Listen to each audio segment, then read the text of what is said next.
From the Smith Radio Studios, it's Carrie and Brian Smith. This is Smith Radio.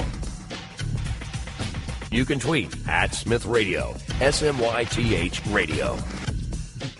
And now, your host, Carrie and Brian Smith. Wow, good evening, everybody. I feel like I got an echo. Are we good? I don't know.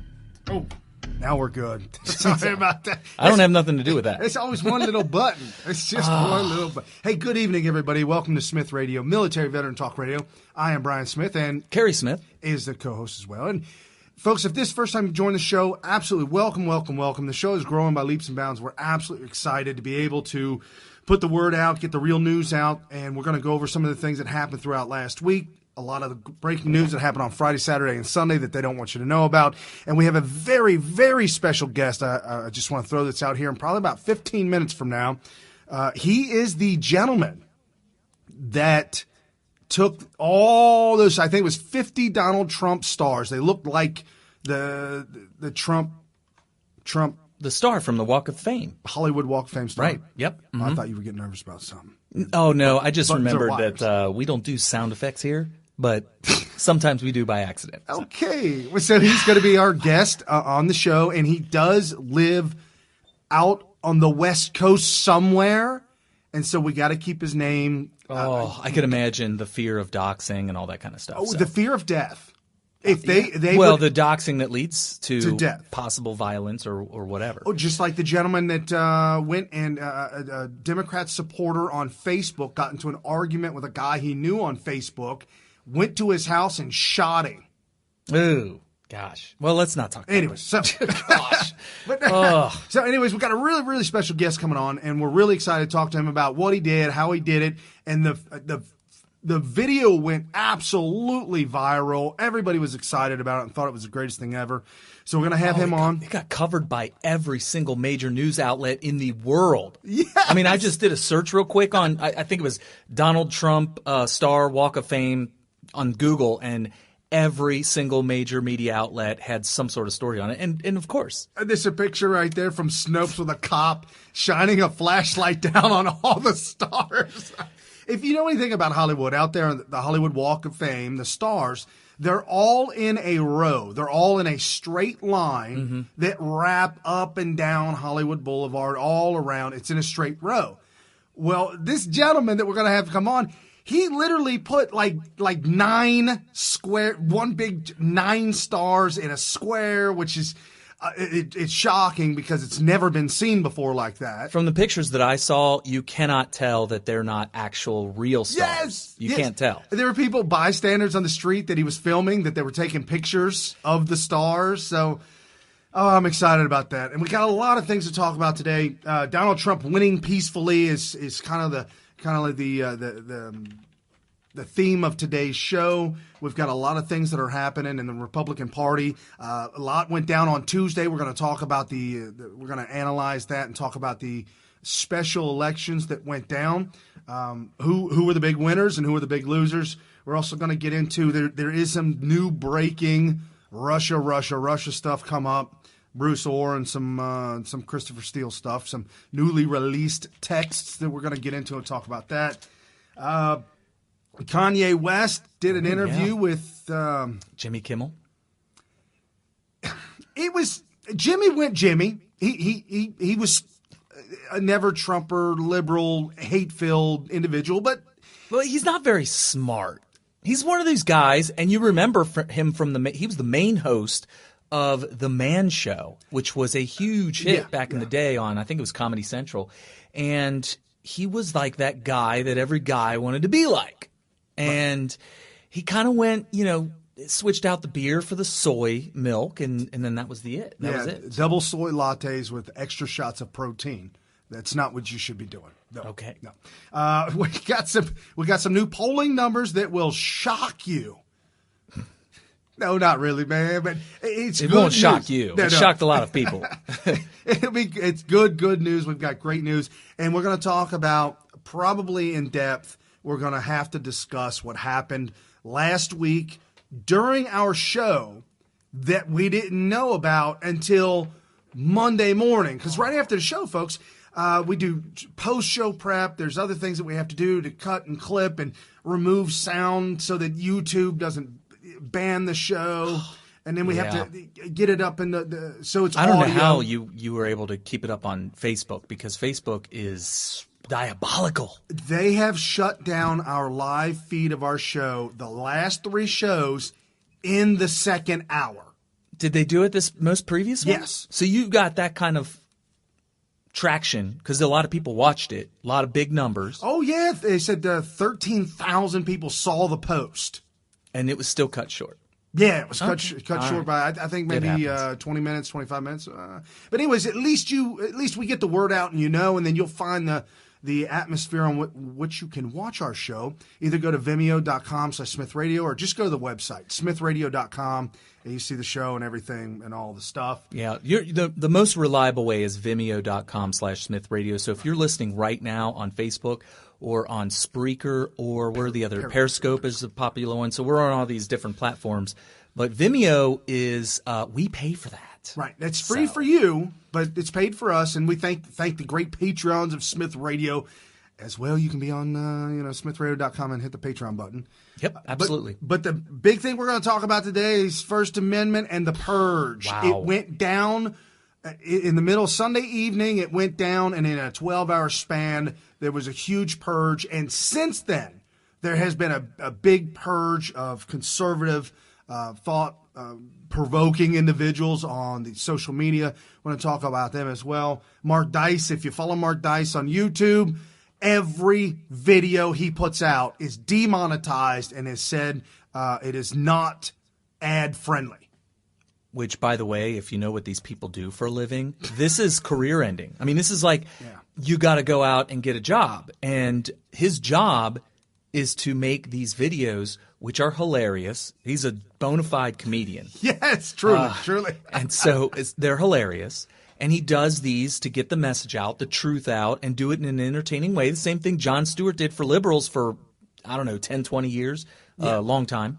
And so this is a way. Well, Jon Stewart thought himself to be a news reporter, but he was really a. Well, whenever he gets in trouble, he always falls back on I'm just a comedian. I'm just a comedian. It's just jokes. But so that was his fallback. He could get out of any kind of jam with that. But anyway, the thing is every time he says a bad joke, he doesn't immediately get docked all of his pay indefinitely, which is what's happening to people like Mark Dice, which is really scary. So right. So the big purge, if you haven't heard about the purge that happened last week, Alex Jones, whether you like him or you hate him, I don't care. Whether you like him or you hate him. You can hate him all day long, and you could love him all day long, or you can be indifferent like I am. I don't know how Carrie feels, but I'm indifferent. I do really like Paul Joseph Watson. Right. Well, I like InfoWars, and I like a lot of things. I mean, look, whenever you can get the kind of following that Alex Jones has been able to accumulate, there's something to respect on that. I mean, I know that some of the things that he has reported and some of the things that he has repeated over the years is highly questionable, if not completely proven false. But he also – we used to make fun of him. We started Smith Radio back in 2014, and he was like the butt of a lot of jokes. But I just flat out don't partake anymore because in the run-up to Trump being elected, a lot of the things that he was saying that we thought was kind of conspiratorial, not really verified, we weren't saying it was false, but when it's coming from somebody who says that contrails are poisoning us and all that kind of stuff, and it just kind of makes you – it just discredits it. All of a sudden, the DNC leaks and the Podesta emails actually verified a lot of the most crazy conspiracy theories coming from Alex Jones. And ever since then, I'm just like, you know what? I'm not going to disagree with anything that he says until I know for 100% fact that it's false. So it's definitely something to respect. And I'm still looking into the chemicals in the water that turn frogs gay. I'm not sure about that. I'm working on that one. At one point he was saying, look, I'm just a character. I'm just a character. I'm just a character, and I'm just playing a part. And, if he wants to go down that road, that's fine. Yeah, so it's all good. So we're going to talk about that as well as the lots and lots of DNC, Democrat violence this week. last weekend when we were doing our show last weekend. There was a huge violent Antifa out in Berkeley, California, where peaceful Christians were having a prayer sit-in or something of the sort, but we'll get into that and what that was all about. A lot of rhetoric coming out of news media and the likes calling for the death of individuals. There's a former John McCain guy that was John McCain's party that came out on MSNBC and says that Donald Trump and his camp must be burnt to the ground in order to have a healthy new start. Yikes. We'll get into that wow. too. I can't wait to hear the details on that. Chicago over the weekend. Chicago hasn't seen a Republican mayor since the early 1900s, maybe even almost 100 years ago. I think it was like maybe 1930s. Republican mayor, and so now new numbers coming out of Chicago, and this was as of Thursday. Shot and killed year to date 290, shot and wounded 1,500, shot total 1,800, total homicides out of Chicago 345 year to date. Someone is shot every 2 hours and 58 minutes. Someone is murdered every 15 hours and 23 minutes out of the Democrat-controlled Chicago, and there is a movement of the Chicagoanians to get Trump to intervene. They're asking for the National Guard. They're asking for something, but they desperately. They don't need that. They just need a better mayor. They need better local officials. Walk away from the plantation, get away from the all that stuff. So. Oh, and real quick, I'll start off with a happy one. I think I mentioned it in my scope, but I forgot about it in one of my scopes on Monday. But this happened over about a week ago, and I'm not sure if anybody heard about it. Oh, okay. I'm not sure if anybody heard about it, but about a week ago, in Florida, there was a gathering of children and getting ready to start for the school season on Sunday. Two guys got into an argument. One guy left, came back with a gun, and started to open fire in the crowd of children and parents. Lo and behold, somebody with a gun pulled out a gun and shot him. That was the only person that received a bullet wound, was the guy that was shooting at everybody else. But you're not going to hear about that everywhere, on the mainstream medias and whatnot. So, like we were saying, folks, when we opened up the show, we have a very special guest that we are going to bring on. It is the gentleman that started the movement out there in California. And what are we calling him? We can call him the guy that runs the faction. Okay, the guy that runs the faction. He's out there on the west coast. And let me see if I can definitely bring you in on sound. I have to work on the video, but welcome to Smith Radio. How's it going? Yeah, I can see you guys. Oh, good. Right now, you're not on video, which is probably a good thing. Did you want to be on video or no? You can put me on. That's fine. Almost all of your face is available on the Twitter profile, except for your eyes. So how's it going? So you say you run the faction. Is there a lot of people in this group of artists? We've got a few of us. There's as far as I know, there's only about 4 street art outfits that lean to the right. You've got the original, which is Unsavory Agents, Sabo, who's a good friend of mine. You've got another one out in Australia called Lush Sucks. I don't know him, but his paintings are pretty good. There's another one who's an ally of us. They're very low key. They're called Art Wing Conspiracy, and then you've got us, the faction. So, out of the 4 entities that I know of in the world, I think 3 of them are in LA. So it's kind of ironic. No, I had no idea. Had absolutely no idea. Now I lived out there in Long Beach for about 10 years. That's where I met my wife, and we had kids. We came back here to Cincinnati, where I was originally from, just because we could buy a house. But, you need about $1 million to start out here to be in a decent neighborhood, so it's pretty ridiculous. That, and we were having problems with the homeless using our driveway and our back part of our house, or our apartment, as a bathroom and living quarters. Oh gosh, it was pretty rough out there, but. And I saw That seems to be the common thing in liberal enclaves now, is homelessness and dumps on the ground and everything. Yeah, we're here in Cincinnati, and we had a little bit of that issue ourselves just as recently. They're trying to move people out of the city where the public can use public property. Obviously a problem in San Francisco too. So have you been doing political art? I know your Twitter handle, which by the way is the Faction 1776. For all of you guys, make sure you are following the Faction. And have you been doing political based art or just art in general? Is this something like, what inspired you? Most of what we do has to do with culture and politics. We're not out there just to put up pretty pictures. We're out there to change people's minds, to give people the truth. I think the same reason you guys do what you're doing, the mainstream media lies a lot. They spin it. It's full blown propaganda these days. So we want to make people think and kind of hack culture and go outside the channels of the status quo. There's a lot of quote unquote useful idiots out there. Right? Yes.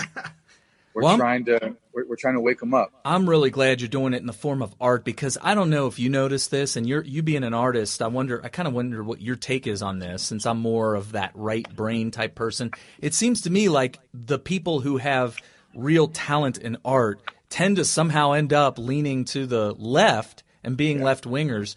I guess you see that a lot. Like you said, there's only 4 right-leaning art groups that you even know of. So it's actually a good thing. I think it's a temperament issue. Jordan Peterson talks a lot about this, that, people on the right tend to be conscientious and disagreeable, and people on the left tend to be a little more neurotic and agreeable.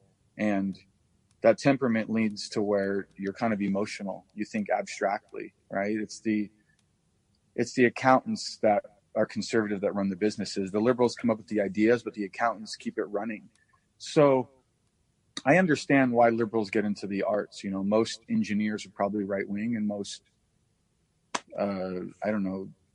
singers, singers are left leaning. So I think it's just kind of a temperament thing, but at the same time, in this day and age, people that do lean right, that work in the arts, they're basically quiet now because it's so polarized. They don't want to be shut down or fired from their jobs. Right. And the most famous one, James Woods on Twitter, who verbally said, "I know that this is going to kill my career, but I'm all in on Trump." Right. So have you been all in on Trump from day one? Or have you been conservative for a long time? Well, look, I was never red-pilled. I mean, I grew up being conservative. I was just from a young age, I kind of looked at the world through a lens of just,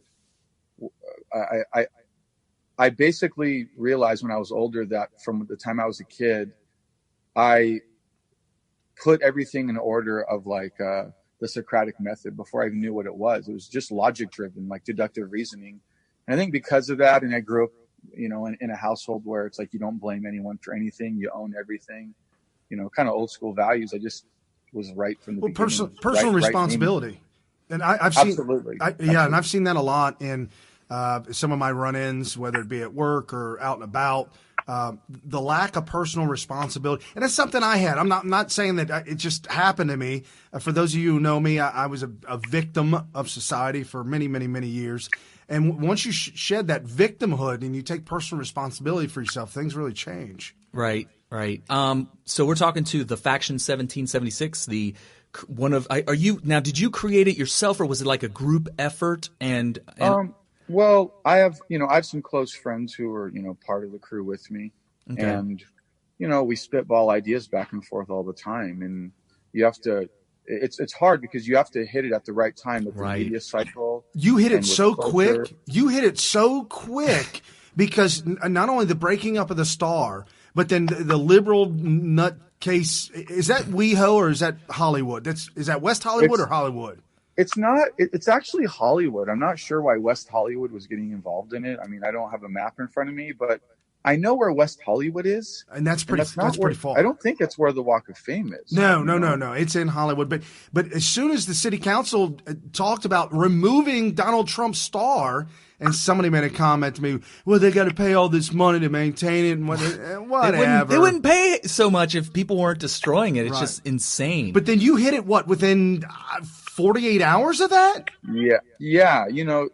For this stuff, you have to assemble quick and get out there and do it, because it's going to run out of the news cycle.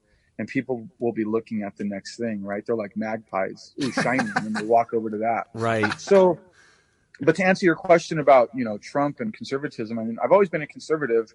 I'm basically like 95% libertarian. I'm not an isolationist, but I'm straight edge. I don't drink or smoke, but I think drugs should be legal. I think that individuals best know how to run their life. I don't like the state, really.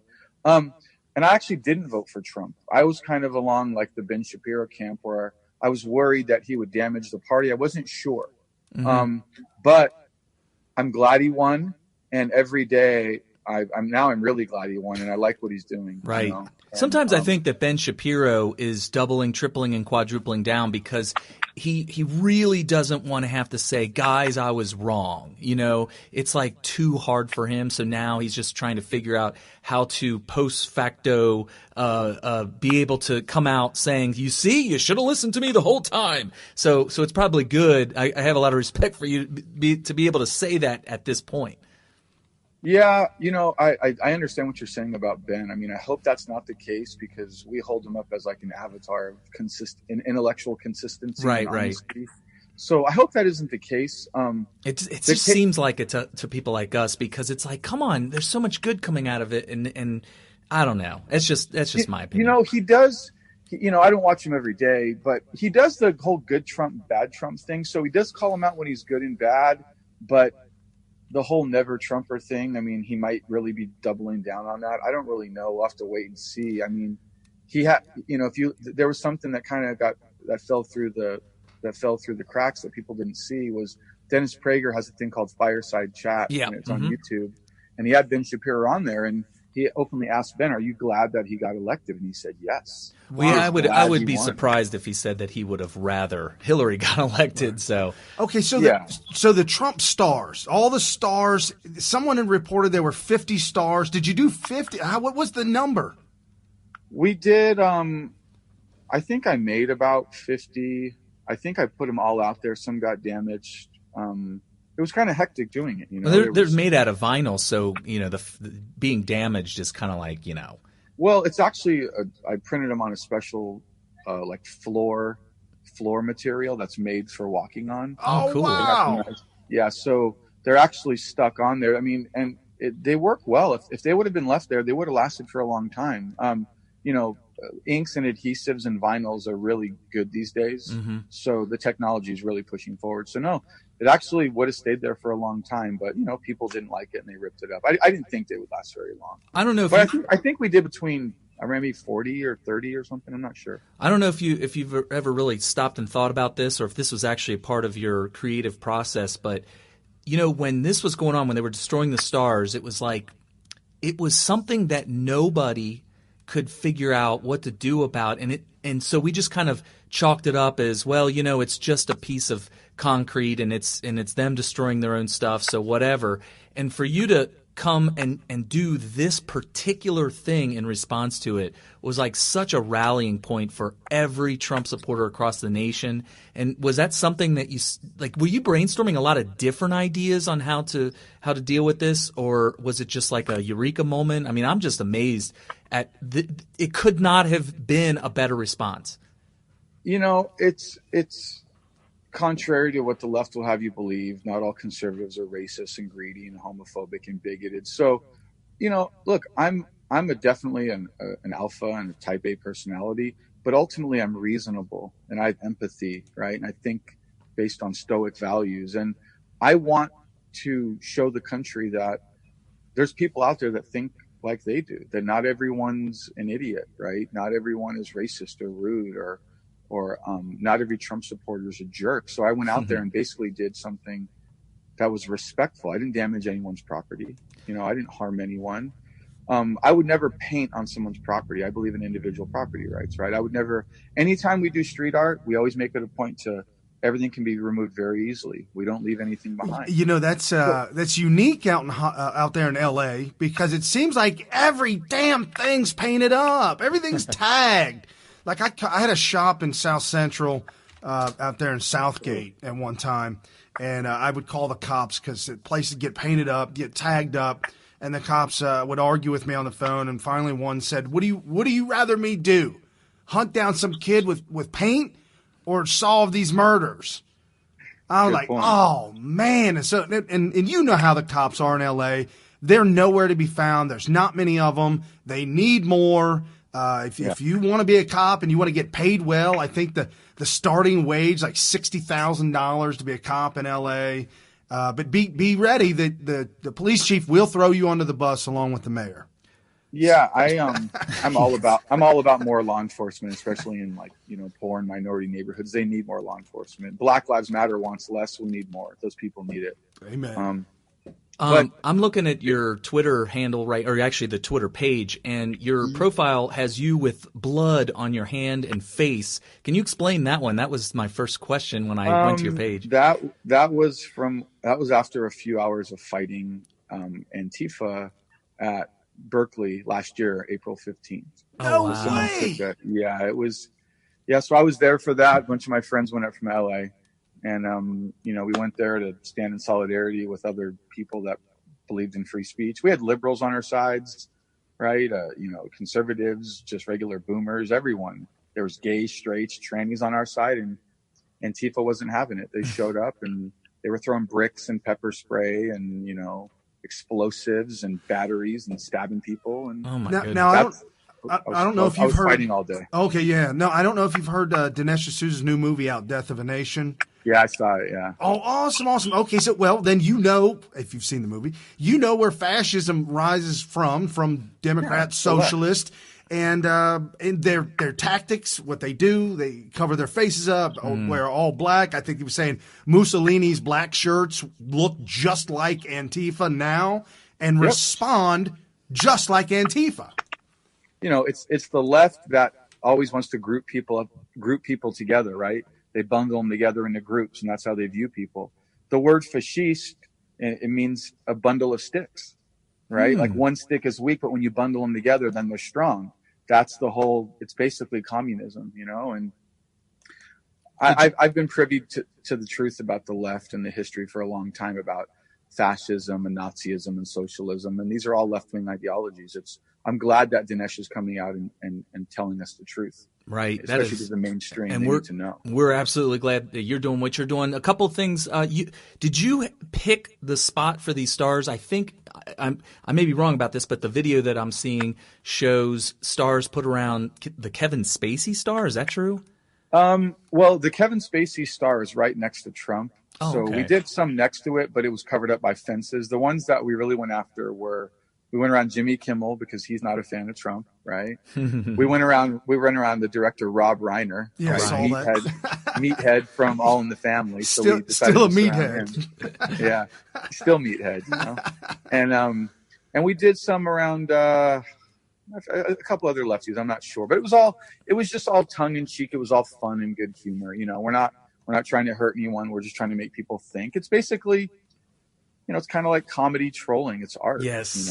Trolling. I think trolling, I have a lot of friends, some of whom are dedicating their lives to using their trolling skills to further the, conservatism, libertarianism, the Trump movement. And I think it's great. It seems like you're a perfect fit in that whole group. One thing, so this costs money. And I can imagine this nice floor outdoor, walkable floor quality, the adhesive, all this kind of stuff. Plus, it's big. It's the size of a whole sidewalk slab, I guess you could say.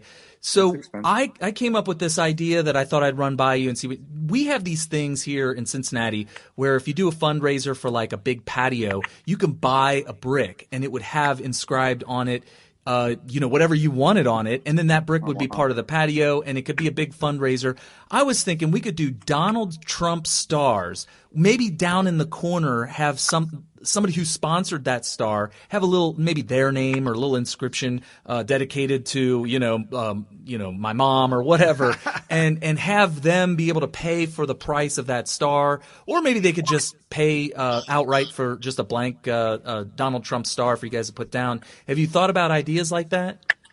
I liked it. That's a good idea. I've thought about, sometimes we'll take over billboards in the middle of the night, and unauthorized, obviously. We don't damage anything. But I've often been thinking about actually just crowdfunding and buying out billboards and just getting our message out there the right way. Because the left, they own the media, so why not just pay for it and try to get something on the street? So I like the way you're thinking. I've been thinking that way a bit too. That billboard on the 710 northbound that comes into downtown LA, it's off to the right. It's huge, enormous.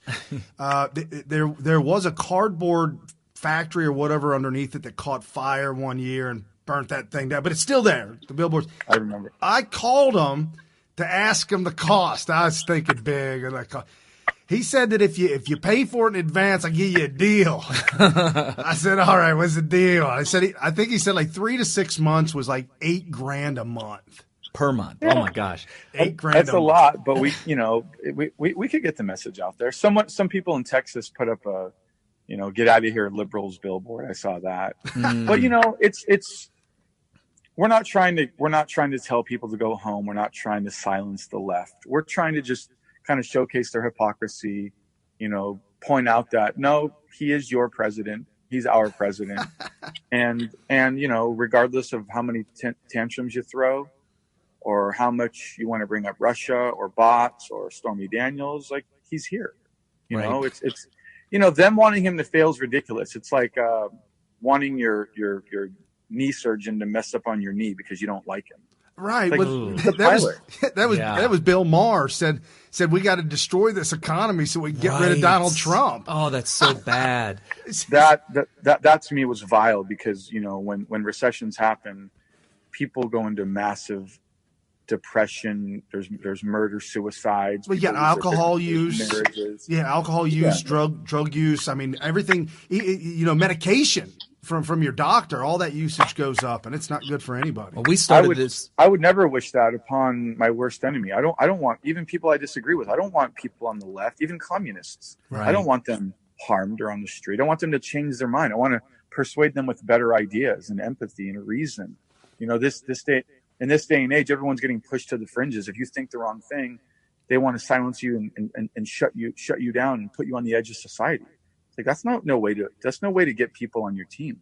Right. It's not the right way to do it. And then you would agree then that it seems like proper right-wing arguments always defeat the left-wing counterpart to that argument. And you're doing it through art, which I think is that's just like another tier of, combating fake news and bad arguments and leftism as a whole. And I think that that's really good. Real quick, because I wanted to get this earlier, and now we're going to get it now.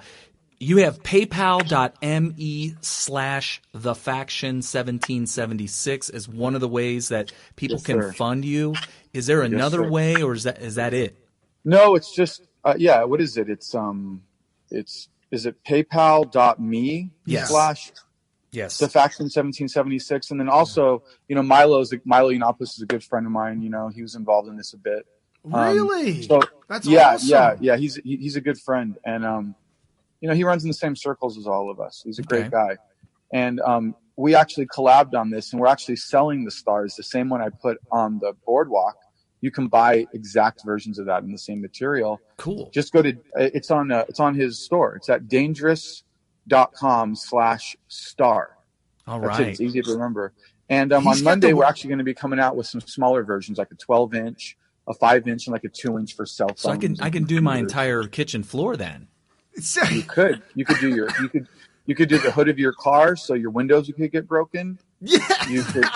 You could do your house so it gets lit on fire. Oh, so if you have a neighbor that you don't like, put one of those stars on their house. Okay, I can see that. I'm joking. I never thought of that. It's a good point.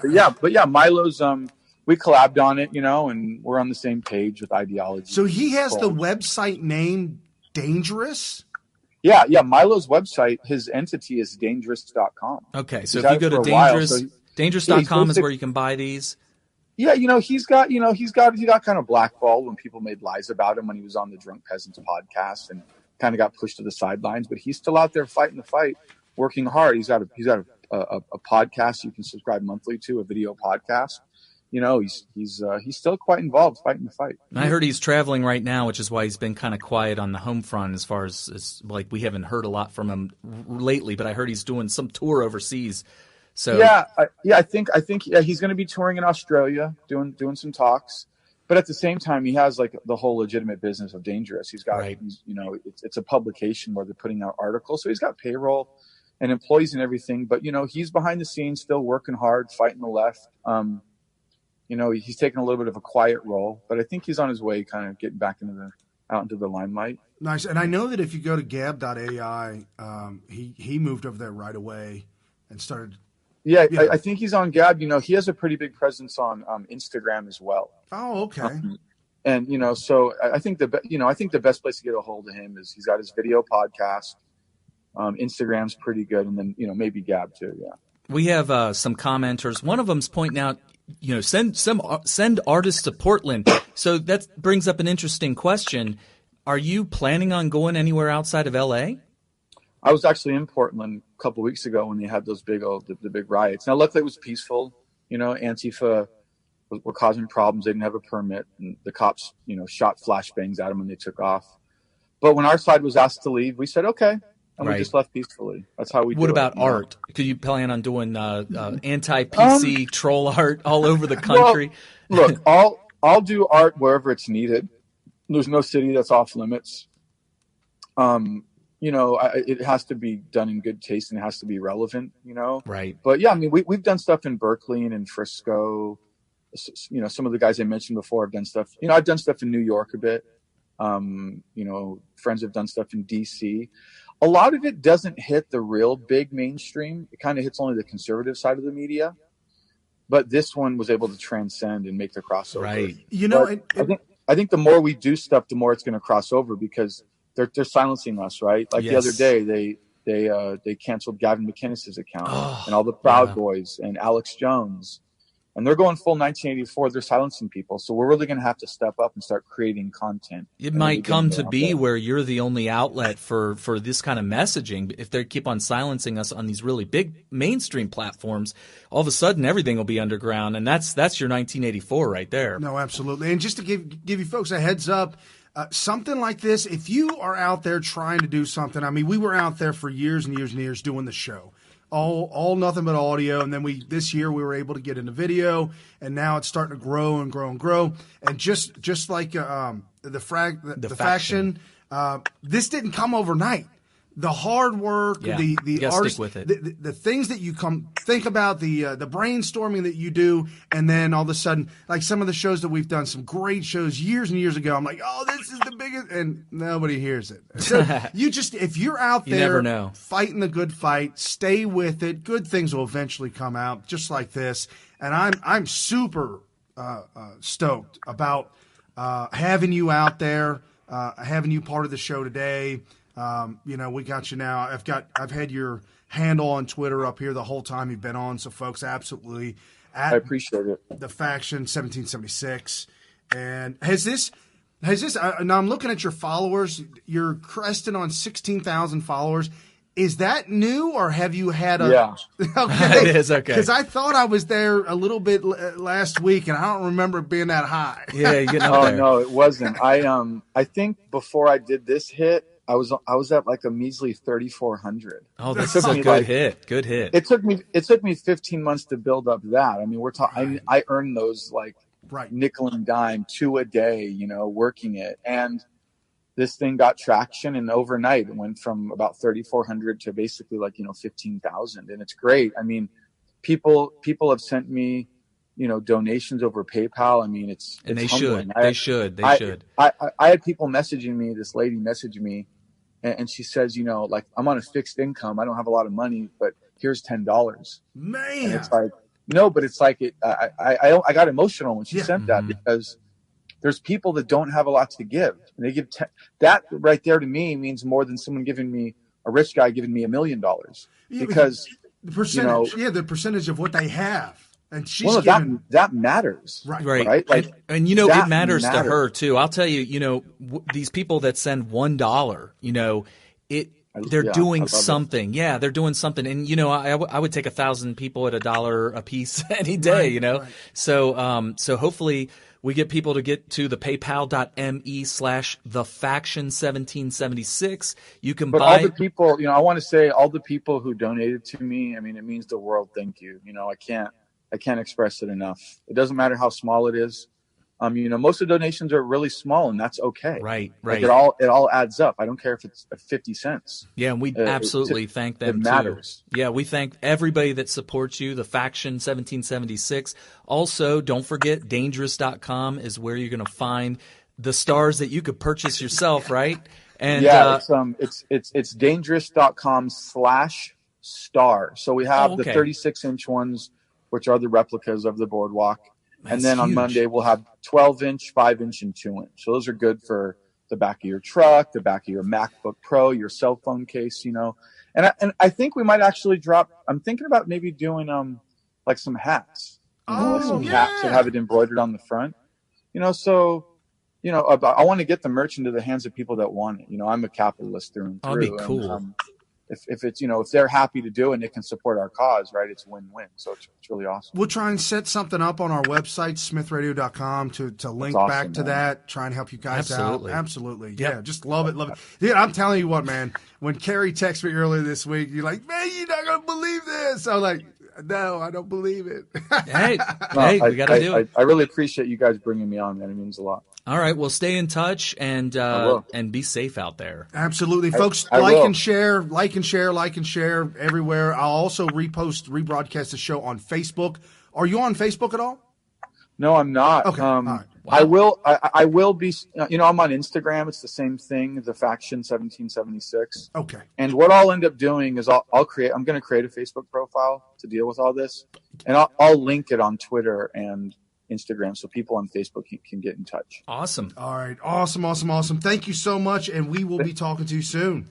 Yeah. I'll definitely keep you guys in the loop on anything we have coming up, man. Thanks again. I appreciate it. Okay. Awesome. Thank you. Take care, man. Awesome.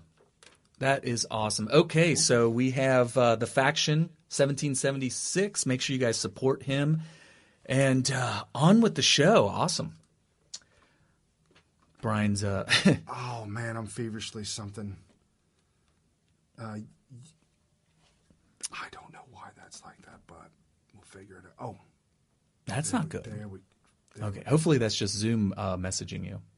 Yeah, no, we're good. Okay, good. All right, on with the show. So, folks, you never gave me show notes, dude. They're right here. Oh, they're way over there. You didn't print it out. Oh, I can wing it, people. I can wing it. Don't put that white paper up in front of me. Is this a political show? No, not at all. Not at all. Oh, my goodness. So let's jump right into what we were talking about then. We were talking about the violence and the stuff that's coming out of the left. And we've got the DNC violence, if you will. It's just out of control. We were talking about the Alex Jones and some of the other guys that were banned from. Gavin McInnes is the big one. He's the one that I got to meet and harass at the Deplorable. And then we met him again. Oh, he was at Bull Moose. Yep. That's right. Well, the Deplorable was interesting because I had just gotten there and people were kind of mingling and like, oh, Carrie Smith and whatever. And we get on the elevator and the door starts to close and the elevator was only like half full. Right. And I see this figure with glasses and crazy hair going, and acting like he was sprinting, but like in slow motion as the door was closing. And I was like, that's Gavin McInnes. Somebody hold the door. No, we were already all the way up, and I was like, man, we should have stopped. We should. I hope he doesn't remember who I am. But then I was like the very first person at the Deplorable to go up and ask him for a selfie. And he was like, yeah, sure. And he stuck his tongue out, and it was terrible. So then he did the whole rest of the Deplorable.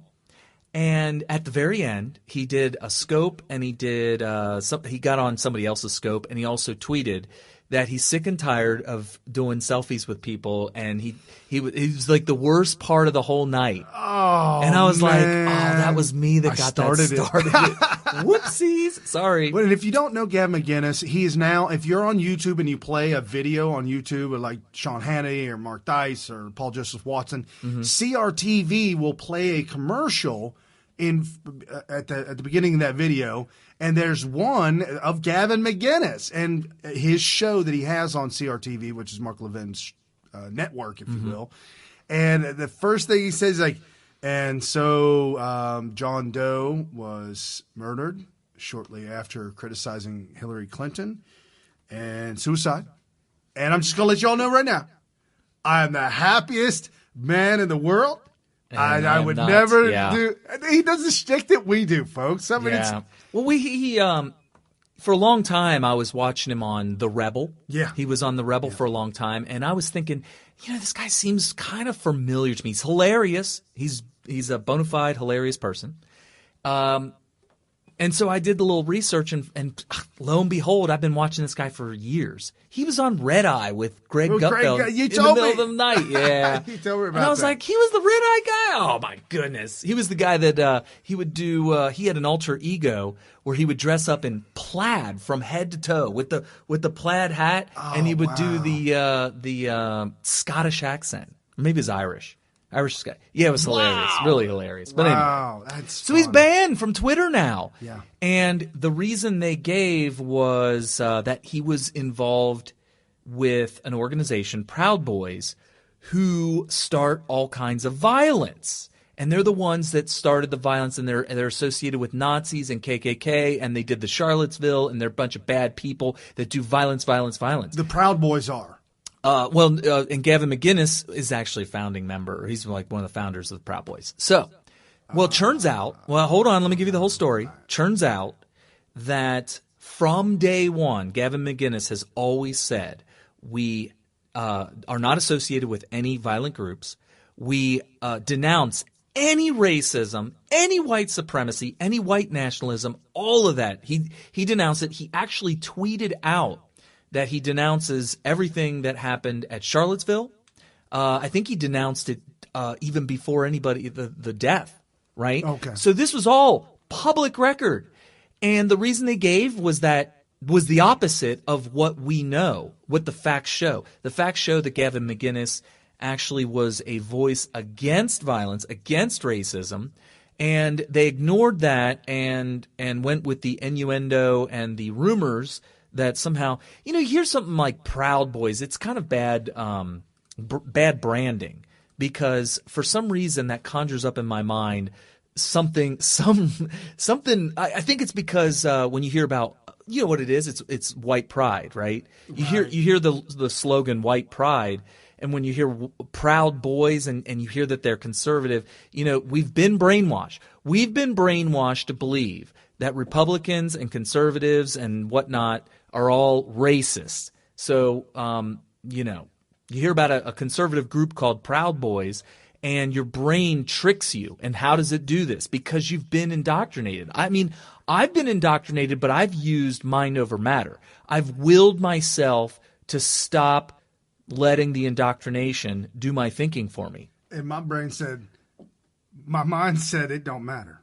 It don't matter what? It don't matter. It don't matter. What matters to me? When you say mind over matter, my mind say it don't matter now. Well, right. So it matters to me. So I'm like, mind over matter. I got to will myself. I got to remember that when I hear something like Proud Boys, that my instant gut reaction when you find out that it's a conservative group, that it doesn't mean that it's racist because it uses the word proud, because that's just the propaganda talking. Right. That's really what it is. It's the propaganda talking. So I have to remind myself that the lies that my initial gut reaction was just a lie. But anyway.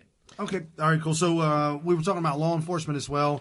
Governor of New York, Cuomo, full-blown communist. De Blasio, full-blown communist. I mean, they just absolutely are. That's what they believe in. And total control. And so the governor of New York has come out and says, I will do nothing to cooperate with ICE. I think you're a little quiet, Brian. I'm going to turn you up. There we go. Oh, there you go. So we've got the governor of New York coming out. I will do nothing to cooperate with ICE, which I think should be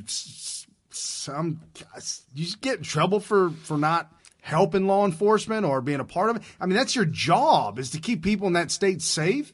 And so now we got Elizabeth Warren, who's been bashing ICE and going all out. And there was an article this week about a guy who was arrested for putting a $500 bounty out to kill an ICE agent. Oh, gosh. How stupid. And so Republican GOP candidate Jeff Deal demanded Thursday that incumbent U.S. Senator Elizabeth Warren, who is not, as we know yet, she hasn't proven that she's an Indian, Native American. The fact that she hasn't proven it is very suspect. Should both retract and apologize for the criticism that said U.S. Immigration's Customs Enforcement personnel have been taken from her and other Democrats in recent months.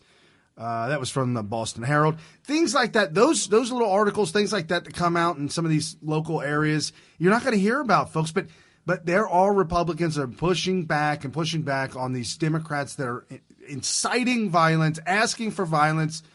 I mean, it's just across the board. Even in Hollywood, it's across the board, the violence.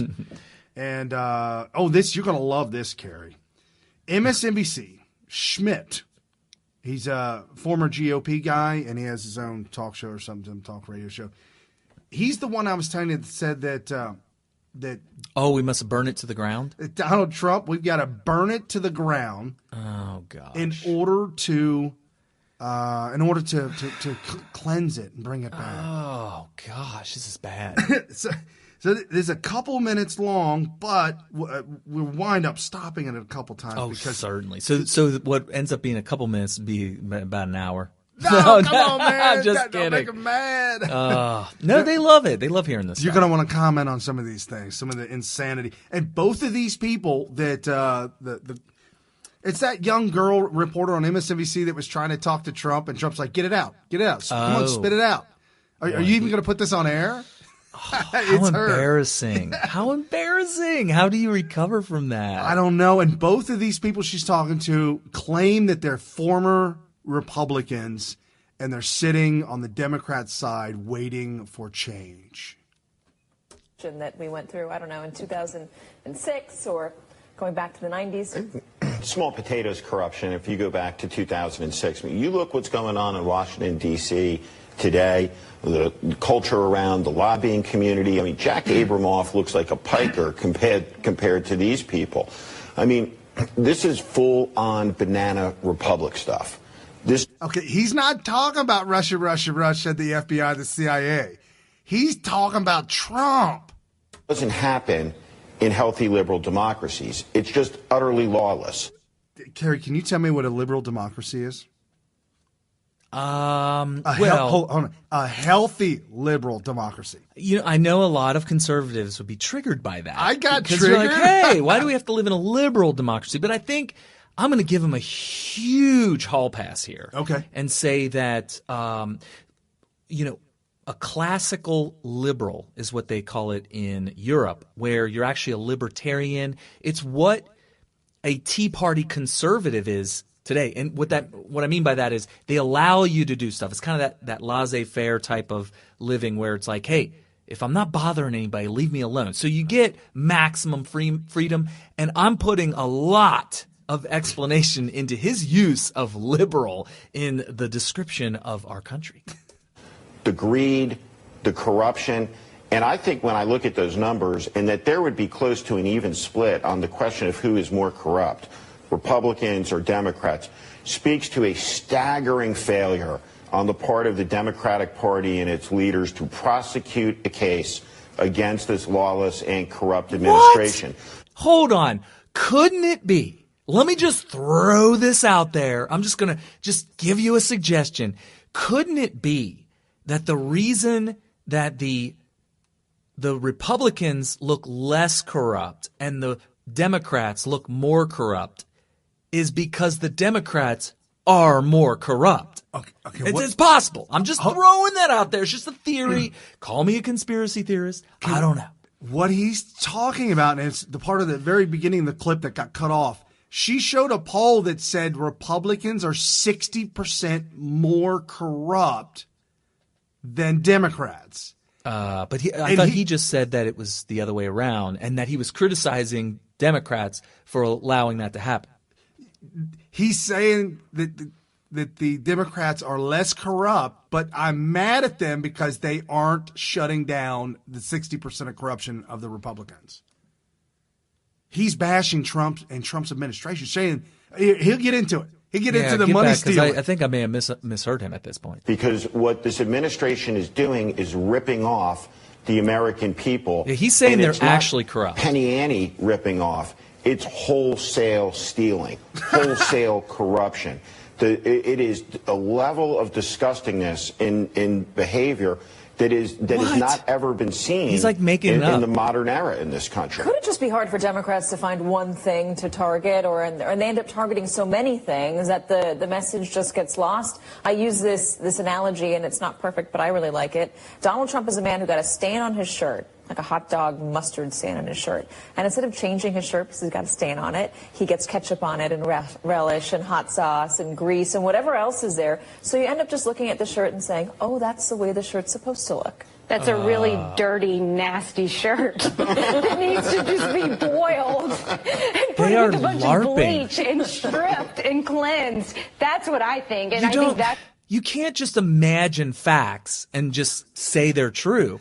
They don't give any examples of what this mustard and ketchup stain represent. What is it about Trump that makes him analogous to a stained shirt? They're not even giving any details. And if you notice, if you pay attention to the way the fake news media reports, they never do. And that's by design. They just tell you what they want you to believe is happening. They don't give you any details and then expect you to believe it. Yeah, but his shirt is dirty. It's very dirty. He's dirty. It's dirtier than we would have accepted, but he's making it more dirty. Boil it and bleach it. Like bleach bit? Yeah. Oh, no, you Too did. soon. What the Democrats' message should be, that this morass corruption is intolerable, and that's what they should be campaigning on. They shouldn't be talking about treason. They should be talking about how taxpayers are funding the personal enrichment of Donald Trump and his family and of his cabinet. And they should put a plan forward to clean it up. If Donald Trump is not in office, if he's voted out of office, are you going to rejoin the Republican Party? Are you going to feel better about the Republican Party? Oh my God. Former. Jeez. Not if they're putting money towards to child molesters in Alabama like they did last year. Not if they're He wasn't a child molester. See, this is more fake news. I knew you'd like that. Total fake news. Candidates that have credible allegations of sexual assault. Not if they are, the head of the RNC finance. It's only credible because they made up the evidence for it. There was clearly, I think it was pretty much proven that the signature in the yearbook was a forgery. I mean, if you make up the evidence for it, you can make it credible. Kerry, there's more credible evidence on other candidates that are close to Trump that are rapists. And by the way, who are you talking about? Donald Trump endorsed his opponent in the primary. Yeah. There was a lot of people that were upset because they felt that Roy Moore was more aligned with the Trump movement in policy. And, they brought up things from the past that are questionable in other states, but probably not in Alabama. And come to find out, the Democrat who won voted for the tax cuts and is now talking about looking at Kavanaugh and probably going to pass on that, pass on Kavanaugh's give it the thumbs up. Give him the thumbs up. So he's going to give him the which good. I think it's hysterical. Mini Steve Wynn before he resigned. Unless they clean house too, I don't see myself ever going lockstep and barrel behind the Republican Party again, because she said lockstep and barrel. Just keep that in mind that she said that. It's just wrong. And that's not to mention the baby internment camps, the indecency, the cruelty, the meanness, the lying, the complicit nature of this Republican majority with an attack on the country that's launched by the Russian Federation. So the Republican Party. I don't even know what the hell. This guy, okay, so he's talking about baby internment camps. When parents break the law and they have to go to jail, right, somebody has to do something with the kids. And in the case where there's no immediate family members that you can safely leave the kids with, which is usually the first choice when this kind of stuff happens, then they have to be sent into state care. I was told by someone in the system that they look for next of kin, and in one case, next of kin happened to be a good friend of their grandmother's that they went to school with. Wow, that's pretty because distant. there's nowhere to put these kids. The epidemic of the opioid epidemic, the dying. And the bottom line is, I mean, they got to make up stuff to protect these kids. Where do they go? Well, and the bottom line is to sit there and say that if by calling the processing of the children of criminals baby internment camps, you're basically saying that you've created a dichotomy here where on one hand you have the enforcement of law and on the other hand you have baby internment camps. Now they created this false dichotomy. Right. So what you were saying is unless you want baby internment camps, you must not enforce this law that's keeping America safe, that's keeping America a country. If you don't have borders, you don't have a country. What jurisdiction are we talking about here when the border is just looked at as an imaginary thing that nobody really has to do anything about? Because there's babies. And we can't have them in internment camps. No. You could say that about any law. Yeah. You name a law. Murder. We can't be prosecuting people for murder because if you do, look at this guy. He's got children. And not only that, that's a baby internment camp waiting to happen. Yeah, he might wind up getting the death penalty, Kerry, and now you're killing the husband of the now father. You're muddying the water. Now you're muddy. I'm just saying. Tell me they wouldn't say that. I'm just saying. Let's keep it really simple. Any law you put any law out there, if the person who could violate that law has children, you can create a false dichotomy where if we enforce that law, you've just created a baby internment camp. Yeah, and what do you know where to put the babies? Teddy Roosevelt and John McCain and Ronald Reagan and George W. Bush is dead. It's over. It doesn't exist anymore. He said that's the party that's dead. Oh, okay. And he's a John McCain guy. It has been taken over lock, stock, and barrel. For there to be any redemption of a right-of-center conservative party in the United States of America means the party of Trump must be destroyed politically. It's like a fire. Fires are part of the ecosystem, part of the natural progress. And when the forest burns, it's purified, and there can be new growth. For there to be new growth of a conservative movement, of a right-of-center party, the one that I joined in 1988, that's what needs to happen to the party of Trump. It needs to burn By the way, to the ground. 1988 would be the year that we were transitioning from Ronald Reagan to George W. Bush, who was the former director of the FBI. This guy was the deep state. So for 4 years, we had a deep state president. And you could argue that we had a deep state president every single year since then until Trump came along. And for him to say that he became a Republican in 1988 is very telling. Yeah, very telling. So the words that he was using, the rhetoric that he was just spewing out, the imagery that he painted about burning a forest to the ground to purify it. Mm-hmm.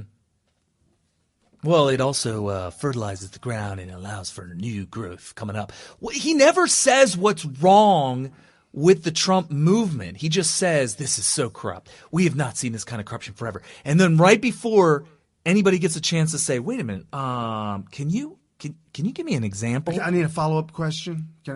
Before any of that happens, they go, and we need to do something about this. We need to get rid of these people, and they go into the solution. They don't even make the case that their premise is even true. They go straight into possible solutions, and it's just ridiculous. This is fake news propaganda here. So this comes on the heel of a story that happened breaking maybe Monday, Tuesday last week. Chris Collins indicted by the FBI on insider trading. Now, back in the day, insider trading by a politician, Nancy Pelosi, Maxine Waters, Barbara Boxer, Dianne Feinstein, Chuck U. Schumer, and Harry Reid. Insider trading back in the day was 100% legit. If you were a congressman. So yes. Congressmen are allowed to do all congressmen, the insider... senators, either one, if they knew something was okay. So it was cool. But here recently, there's been such outcry of them. I mean, how do you take a $150,000 job and become a $100 millionaire? You have to be able to cheat in order to do that. Now, the problem with the which congressman are we talking about? Chris Collins. Problem with Collins is that he was not doing the trading himself. He was giving the tips away to family members. Right. So the FBI laid out the whole thing, and they literally prosecuted this on live TV. I was shocked. They went as if they were in front of a judge, and we, the judge, jury, and executioner, we the people, on for like an hour. They went over the details of everything that happened, what the evidence that they have, and the reason why they indicted Collins. And here's the thing. Somebody brought this up to me and said, hey, the FBI saw that Chris Collins called his son 5 times. Son didn't pick up. Later he picked up. They had a conversation. Later on that evening, Chris Collins' son called his fiance. Later on that evening, they went to her mom's house and with her brother there. And later on that evening, shares were sold and a possible loss of $755,000 was saved. They were able to call it short, pull their money out, pull their stock out, and avoid losing $755,000. Now, there's a huge dip in the stock at the very moment, well, right around the moment where they withdrew their money.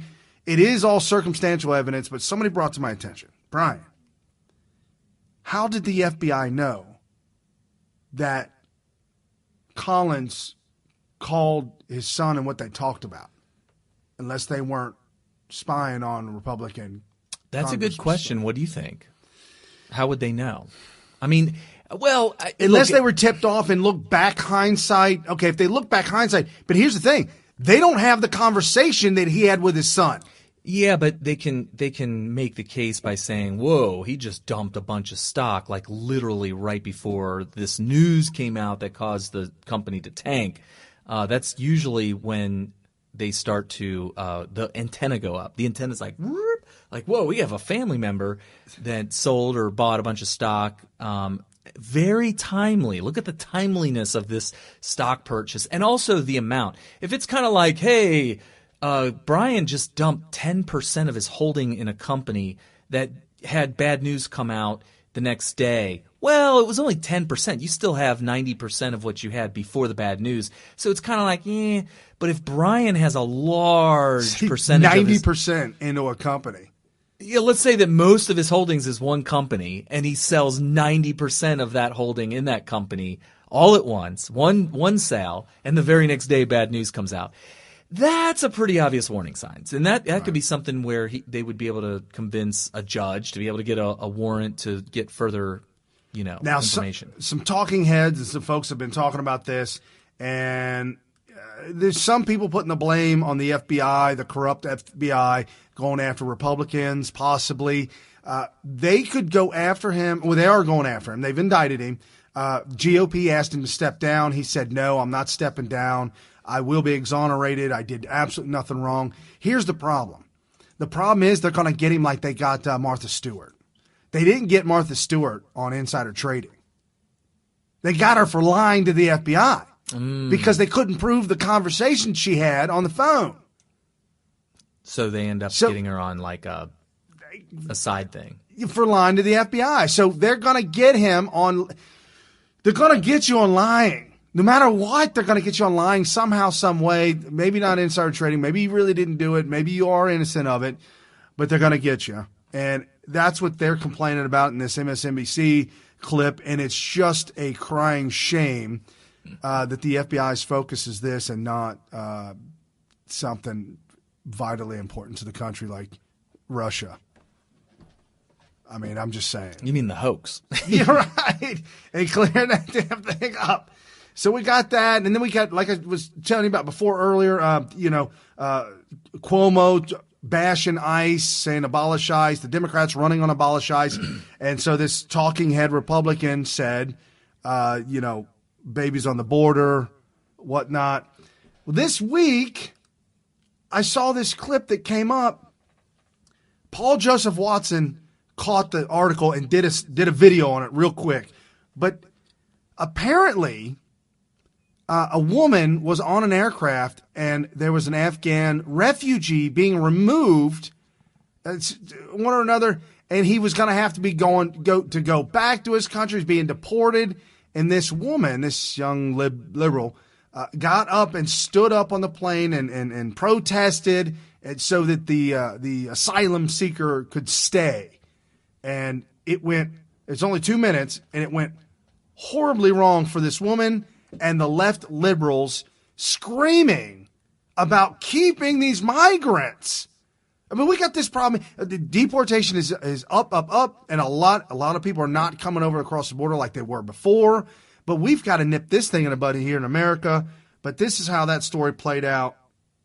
Remember that PJW. Swedish refugee activist who stopped a migrant from being deported by preventing a plane from taking off? I'm right now at an airport, at an airplane, and there's a person getting deported to Afghanistan, and I'm not going to sit down until this person is off the plane. Remember how they applauded her.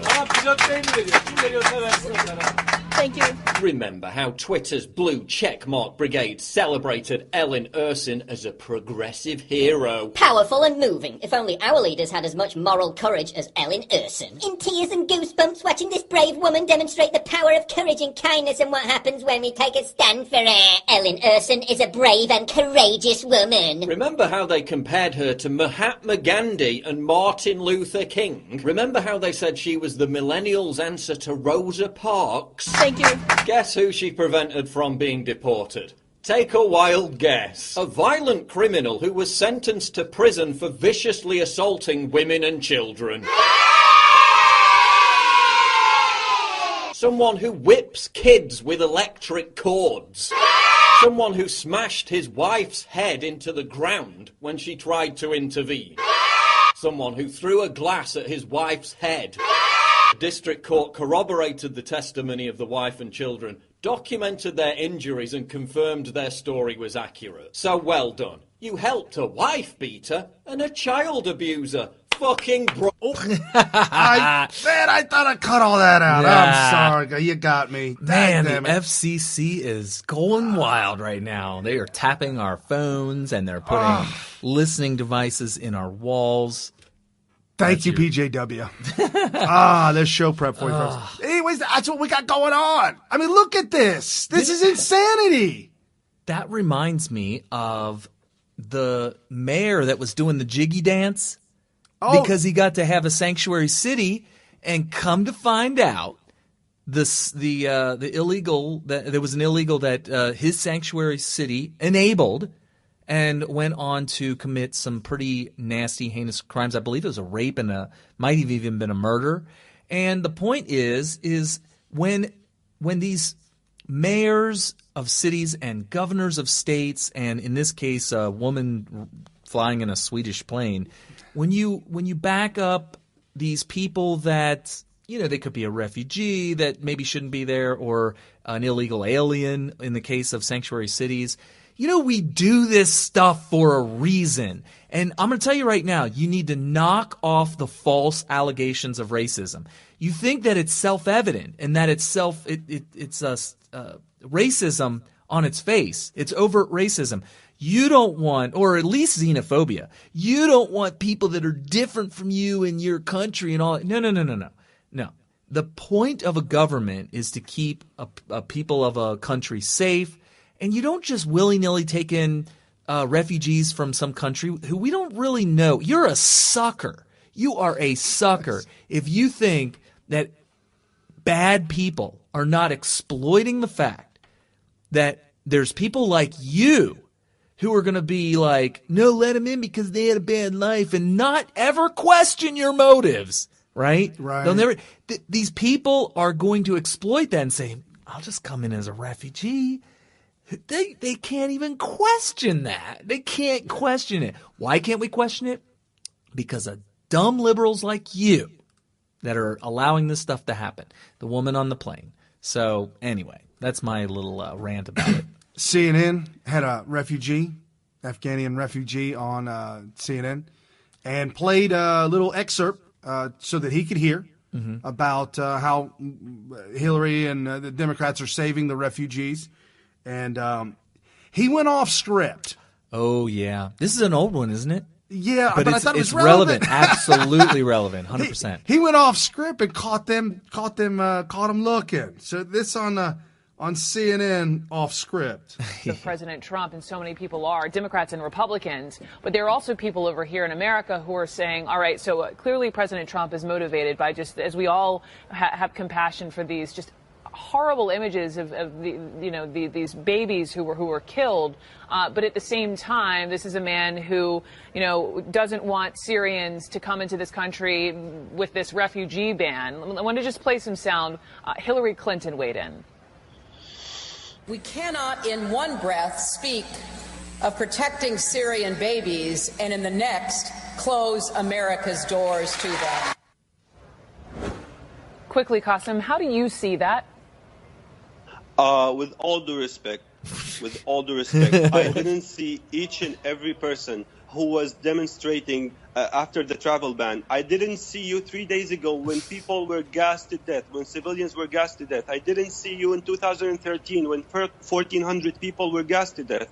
I didn't see you raising your voice against President Obama's inaction in Syria that let us refugees, that made us refugees get kicked out of Syria.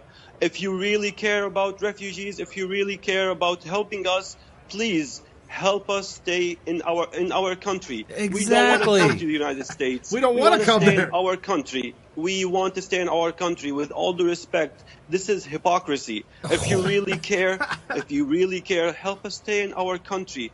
We don't want to become refugees. We want to stay in our country. Help us establish safe zones. Help us stay safe in our country. And if you just give me a few seconds just to tell President Trump once again, please, sir, what you did was amazing. What you did was a powerful message of hope for a lot of CNN people is inside and having a outside of Syria. Please don't stop. Wow, CNN is having a coronary on that one. You could tell.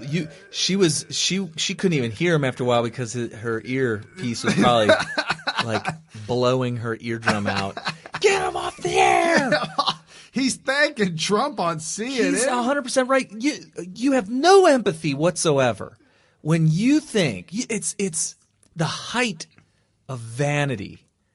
I love that. That was a Charlton Heston. Height of vanity. Yes, it is the pinnacle of vanity to say that the best thing that you can do for these people overseas in some S-hole country is to bring them over here and come to America. You want to be here. It's like vacation for your whole life. No, put yourself in their shoes. Say you're in America. Say you're somebody who's being attacked daily for your speech. That would be conservative Trump supporters. Right. And you get to a point where you're totally silenced. You've been deplatformed and taken off and banned from every single place where you can even express yourself in any way, shape, or form other than walking out the front door and screaming bloody murder. And in some cases, that could actually get you arrested too, thanks to liberals oppressing Americans. Let's say that we wanted to do something about this. And some guy in some country in Europe is like, well, we'll take you in. We'll bring you all the way over to our continent. And we'll pay you. And set you up in housing. Think about it. You got your family. You got extended family, immediate family. You got all your friends, your job, all this stuff. Could you imagine what would you think if somebody said, well, just come on over to Belize or coming over to Germany or whatever and spend the rest of your life there, and you'll be safe from those bad communists there in America that are in the Democrat Party from oppressing you. No, I want to stay in America. Even when they interview the people that are leaving Venezuela by the hundreds of thousands, and they're leaving because there's no food and no water. This is what socialism, or Ocasio-Cortez, this is what socialism gives you. Yeah. And so they interview those people that are leaving because there's no food, and they're weeping because they have to leave. They don't want to leave. That's their country. They don't want to leave. Different language. Could you imagine going to a place, totally different language, and they're like, "Oh, you're welcome here." Of course, you couldn't understand what they were saying because we feel bad for you and all this kind of stuff.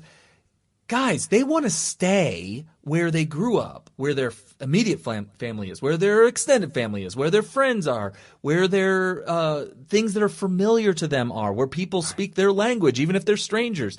That's where people want to be. Stop with this. Insane vanity is really what it is. Like, we're so good, everybody wants to be here. Yeah, no, not. Come on, man. So say hi to Annie, who's in the chat room. Hey, Annie, how you doing? And by the way, that's not Nettie. That's Carrie Smith. She's logged in. So yeah, Nettie's logged in. Yeah, Brian's just not figuring this out. Just let Brian know. Everybody in the chat room knows this already. This has been going on for months. For months, when I chat in the chat room, it shows up as Nettie. That's hysterical. Some of them don't know right away until I'm like, no, this isn't Nettie, this is Carrie. So. We'll fix that next show. I think they're getting used to it now. Oh, okay. It's become an ongoing joke. Hey, you can be whoever you are. I usually whenever you want. Right. I usually start. Yeah. So my very first tweet or text on the chat room was not Nettie here. So giving them a heads up. Yeah. Good deal. Anyway, so, real quick, couple other things that happened this week in the Democrat world of anger and violence. Democrat Stephen Cohen wishes that Marsha Blackburn, who's a very intelligent, beautiful, conservative woman running for office, and you absolutely should support her. I believe she's out in Arizona. You should absolutely support her. Marsha Blackburn. Okay. He wishes that she would jump off a bridge. LOL, JK. It was obviously humor. I'm sorry. Just jokes. Here's the problem. You can joke all you want. Here's the problem. Problem is we're in a day and age right now to where people are taking you guys serious, and you guys are calling for violence against Republicans, and it's happening. I told you at the beginning of the show. Democrat on Facebook got in an argument with a conservative, went over to his house and shot him. The guy lived. The other guy got arrested. I'm just saying, not cool. Like the crazy guy that went out and shoot up the Scalise and the Republicans. And the only reason why there wasn't a bloodbath, every one of them would have been dead. The only reason why there wasn't a bloodbath is because Scalise is required to have a duty. Guards. Yeah, armed guards. Yeah. Yes. None of the other politicians had any kind of a security detail at all. Only Scalise. Wow. And if he didn't show up because he wasn't feeling good, it'd have been open season. Right. Anyways. Right. NBC trashes Melania Trump's parents after they become citizens. Okay. There's no hypocrisy there. Totally. They're xenophobic. Well, they will try to point out the hypocrisy of the Trump policy of strong borders, secure borders. Right. Because somehow that means that Melania, except for Melania's parents, if you weren't such a hypocrite, Trump, you would not allow her parents to come. You would say, no, you're not American, get out. Wow. That's the way Democrats think. They think that shows hypocrisy.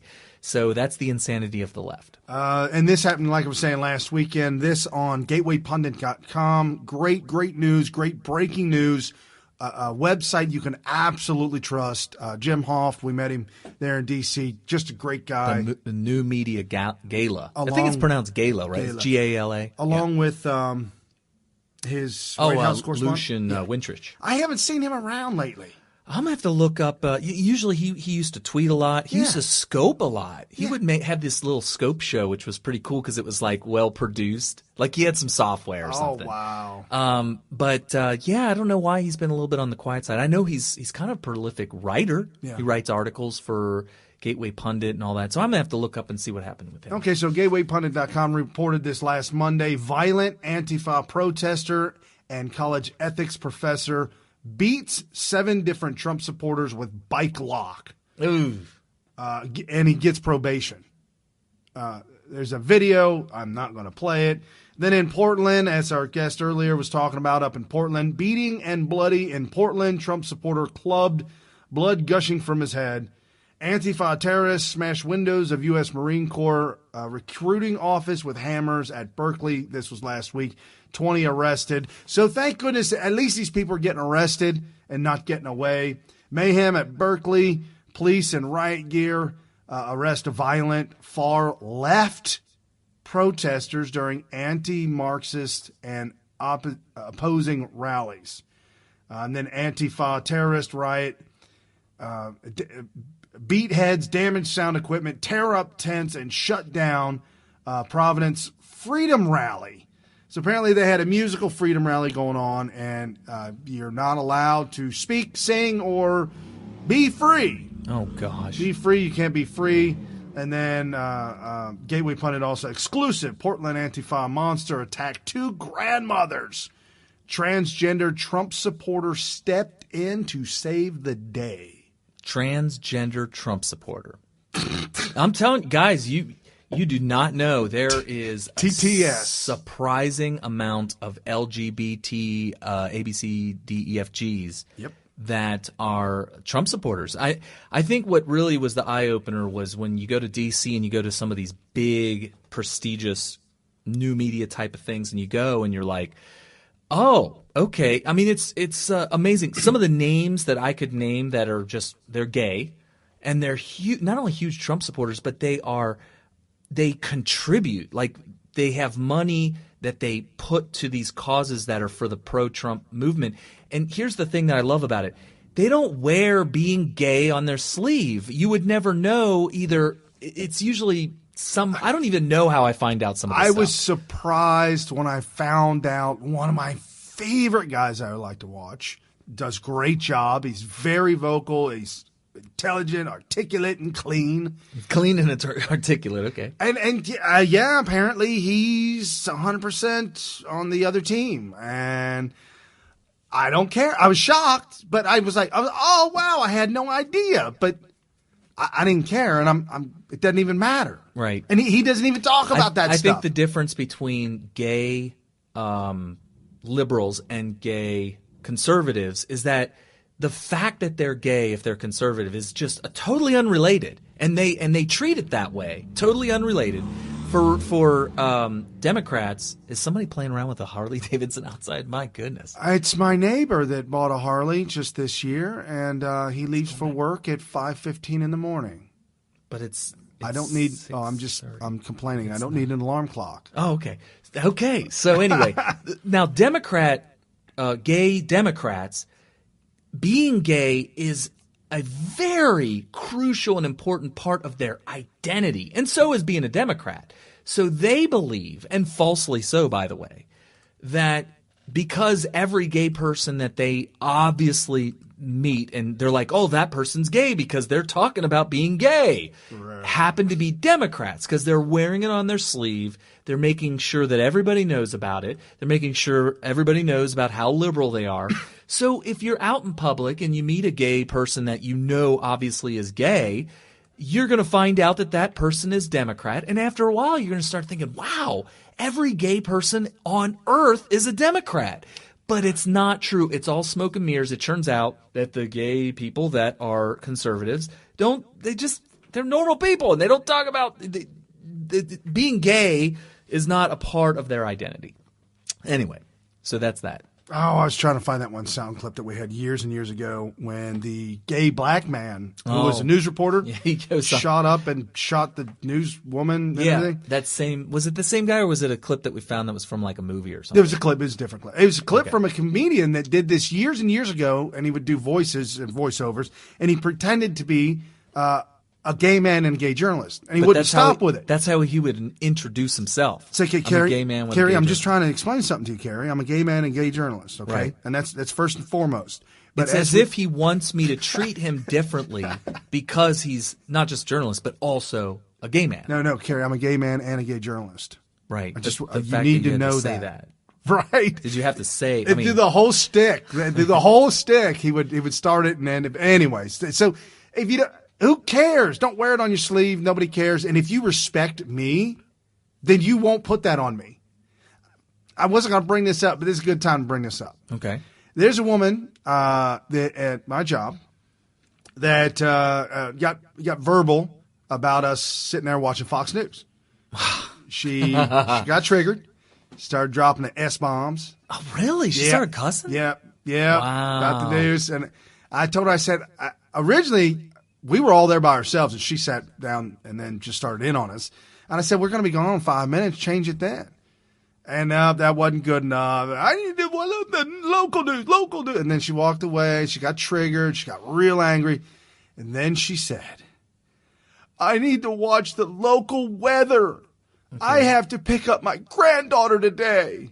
Okay, so she pulled the granddaughter into it. I said, oh, come on. Okay, bully. Go ahead, bully. You bullied me into it. Go ahead, change the channel, bully. Did you really say that? I did. Oh, I did. Oh, and she man. stormed out. She didn't change the channel? No, she stormed out. She got I'm really proud of you, Brian, because I'll tell you what right now. The bully thing, they take bullying so seriously. I didn't realize it when I threw it out. I'm sorry if this is offensive to anybody watching, but I'm just not going to take bullying as serious as your average progressive liberal social justice warrior. I was bullied as a kid, and some people say, yeah, but Gary, you didn't deserve that, and you shouldn't have got bullied. And if we were around and with the amount of power that we have today, when you were a kid, we could have saved you from the bullying. Guys, being bullied made me who I am, and I think that I would be quite a different person if I wasn't bullied. I think for some people, it's a necessary rite of passage. I was bullied. I was in 4 or 5 different schools by the time I was 10, and when I went to the elementary there, I was thoroughly bullied. And then by the time 7th grade came, I entered wrestling, and you may not have even entered wrestling. Lo and behold, because I wanted to get into martial arts and stuff, but my parents never had. But this was in school. Yeah. And as soon as it didn't take long, wrestling, I literally whooped the crap out of everybody. So if you want to toughen your son so that he can have control over any kind of situation, get him into wrestling. Right. And now my dad got me into wrestling when I was in 3rd grade, and that was before I even knew what it was. And it kind of makes me wonder, since I was like a little runt, if he thought, I need to toughen this kid up and put me into it because of that. And it's very possible. But, I'm just not going to have that much of a reaction to the bullying. Now, obviously, when it gets into doing injury or just when it starts getting creepy, then yeah, you got to stop all that. Right. But when kids fail to learn how to deal with bullies at a young age, then they're going to fail how to deal with bullies at an older age. And in a lot of cases, they may actually become bullies. Part of the reason why, some of the bullies that I had as a kid, I still know today. I'm friends with them on Facebook. And remember, what's his name? Bierman. Remember he came up to us. I haven't seen him since I was a little kid, and he was like, "Yeah, I'm a lot different today, and I just want to let you know that whatever. I apologize for whatever." And I'm sitting there like, "What? No." He looked right at me, and he remembered bullying me, and I was just like, "Man, I'm over that." And ironically, I worked with this guy back in '97-ish. Back in the late 90s. I worked with him for about 6 months or so I knew him too. And yeah, he turned over a new leaf, but he's he was different. Probably worried that if I harbored some ill will towards him, that I would probably kick his butt right there. It's possible. Because when I was little, I was physically incapable of doing that. He was way bigger than Now we're talking about grown men. Right. Well, back then he was probably 16, 17 when I was probably 13. Right. And I was at 13, I looked like I was 5, 6 years old. Yeah, I know. It was bad. Anyway. All right, so we're going to set up the purge. The Oh, my purge, goodness, the the leftist purge. attack on free speech, First Amendment, folks, First Amendment freedom to speak. Do we have the right and do we have the freedom? Now, the Constitution, the Bill of Rights are put there to give the government rules of what they're not allowed to do. Oh, I thought you were going to say to tell them what they're allowed to do to us. Yeah, they're allowed to abuse us. This is the government. So when we talk about and we joke about these people going to work saying, I got the right to speak my mind. Now, man, you at work. You got to shut up and do your job. They have the right to fire you. Yeah, absolutely, for whatever you say. Wait, so you're on the clock and you're just giving a speech? What are we doing here? Or you're on the clock at Mickey D's and you're telling everybody this place stinks, go to Burger King next door. Whoa. That is speech. It's free speech. You just might get fired for that. Well, here's the difference. That's a good example. Let's say you're at McDonald's and you stand up on the counter. Maybe you're not allowed to stand on the counter. Maybe you just speak up louder. And so you don't stand on the counter. And you say, all right, listen up, everybody. Just want to let you know that this food's no good. McDonald's is literally right next door. Just go over there.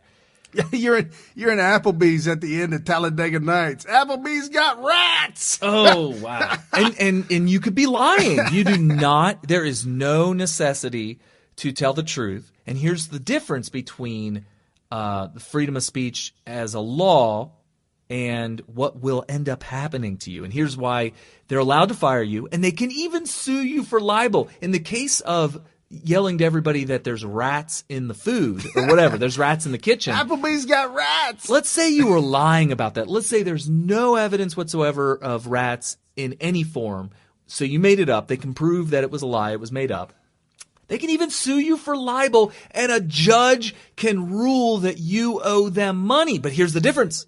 The difference is that when you stand up in McDonald's and say that you should go over to Burger King, they cannot call the cops and have you arrested. Not for saying what you said. Now, they might be able to get you arrested for disturbing the peace or whatever, or if you refuse to leave. If you refuse to leave, now you're trespassing on property. They can get you for that, but they cannot have you arrested for telling their customers that this food sucks. And as far as libel is concerned, the judge in a civil case can award Applebee's the money for lying to them and charging you with libel. They it's a civil case. Yeah, they show damage. They cannot have you not only arrested or jailed, but not even have any kind of a misdemeanor or felony, because that's what the First Amendment protects you from. That's the difference. It's the difference between a criminal suit and a civil suit. Unless you take it one step further. Do you guys remember all the way back to 2010? Okay. There's a woman that went to Wendy's and said, there's a finger in my chili. I think that goes back before that. That goes way back. I think I was in the Marines when that No. happened. I was out in L.A. I was in L.A. I was in L.A. Okay. And so I do remember that story, though, but I feel like I was in college. It unraveled. Come to find out, her husband worked with a guy at a shop that had his finger cut off at the shop. And they brainstormed a way to make money off this. And they stuck it in the chili and she played it off and they all got busted. What a stupid idea. And arrested. Well, she had a real finger, so how could it not be real? Right. They have proof because it's a real finger. Here's the problem. It's got fingerprints. Oh, well, that's problem number one. Problem number two is when you find a finger in your chili, people are going to ask the obvious question. Whose is it? Whose finger is that? So they went through all the employees and everybody had all 10 fingers, 10 toes, you know? Well, maybe somebody has a second job at the morgue or something like that. I mean, you never know. I mean, well, come on. What could cause a finger to end up in the chili? It has to come from somewhere. Right. If it was legitimate, it would have been like a disgruntled employee who has a brother that works at the morgue or... So now that's jail time. Now you're looking at jail. You could be looking at some kind of prosecution. Right, but yeah, that's not speech. No, but she was using speech, but also blackmail. Defrauding. Extortion. You're defrauding the system. Yeah. You're trying to get money fraudulently. Right. Fraudulently, yeah. Well, none of that's what this is about. Hopefully none of you are eating chili right now. He just spit it out. But anyways, none of this is what this is about. So we're talking about Alex Jones and the great purge that happened last week. In 12 hours, Alex Jones was purged from Facebook, purged from YouTube, purged from Instagram. He's also been purged from a whole bunch. What's that one where you put your business account on? LinkedIn. LinkedIn. Yeah, he's purged from LinkedIn. He's purged from everything but Twitter, which is very interesting. And Jack Dorsey's catching a lot of heat. Oh, from what I have been paying attention to, it's a blue check storm. Yeah. They are going nuts on Jack, and Jack apparently so far is holding his ground. I don't know if you knew this, Brian, but Ali Alexander, who is at Ali, A-L-I, he actually had a sit-down meeting with Jack Dorsey, and from what I understand, has occasionally followed up on that original meeting. So they do discuss. And Ali he's if you listen to his scopes, he's largely a guy that gets on and has some very insightful scopes. So you want to get onto Twitter, follow him, and follow his scopes. And he's a philosopher, and he follows the philosophy of the Enlightenment era, just like I do. You'll hear me talk philosophy a lot on Smith Radio. And I love that Jack Dorsey decided to listen to him, because he can explain these things that we need to not do on Twitter. And the problem is that Ali has to occasionally chime in and say, no, you shouldn't be doing this. Right. And he's had a lot to say about the Alex Jones thing. There's a lot of conservatives who are outraged about this censorship of these social platforms, social media platforms that are essentially a monopoly. And they're all saying, to Twitter's credit, they have not banned him off of Twitter. Right. So I think that that's a good thing. One of few good things that Twitter has done. Well, I should say not done is ban him. So I don't know. What do you say about that? Well, it's only a matter of time. It's a matter of time. But here's the thing. I hate to say this, but you're probably right. Dude, they're coming after Amazon now. See, back in the day, Alex Jones had made documentaries, and they can be watched on Amazon Prime. And so now they're pressuring Amazon to remove the hate speech that is in his documentaries. Remove him from the face of it. So, folks, what are we talking about? We're talking about 10 years of his life's At work. least, yeah.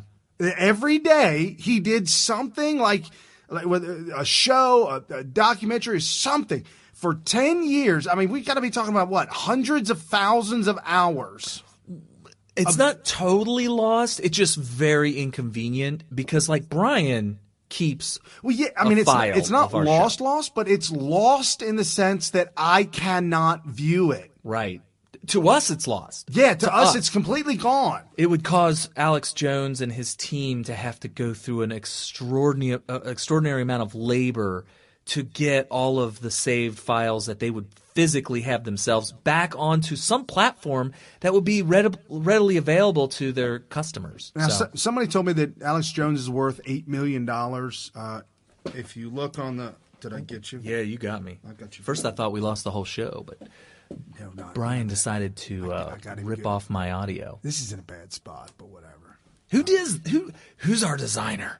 Anyway. I don't know. So they're saying that Alex Jones, from what I saw on the internet, they're claiming that he's worth anywhere from $5 to $8 million. If that is his net worth, if he is a millionaire, and he has millionaire connections, obviously the studio that he produces his content from, and some of the other people that are on his show, high quality. The one older guy with the white beard that's on his show, apparently he's still on social media, and Paul Joseph Watson's still all on social media. But you know what this does, though, and this is an original thought from me. Somebody said this, and it's so true. It might have been Paul Joseph Watson. What this essentially does is forces all conservatives on these social media platforms to self-moderate their opinions.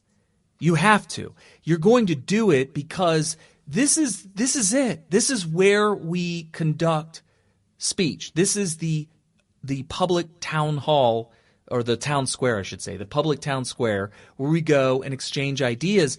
And now we can see by what they did to Gavin McInnes and Alex Jones that we could lose it all. Well, and Milo, they did it to Milo too. Oh yeah, that was a long time ago. Did you lose your volume?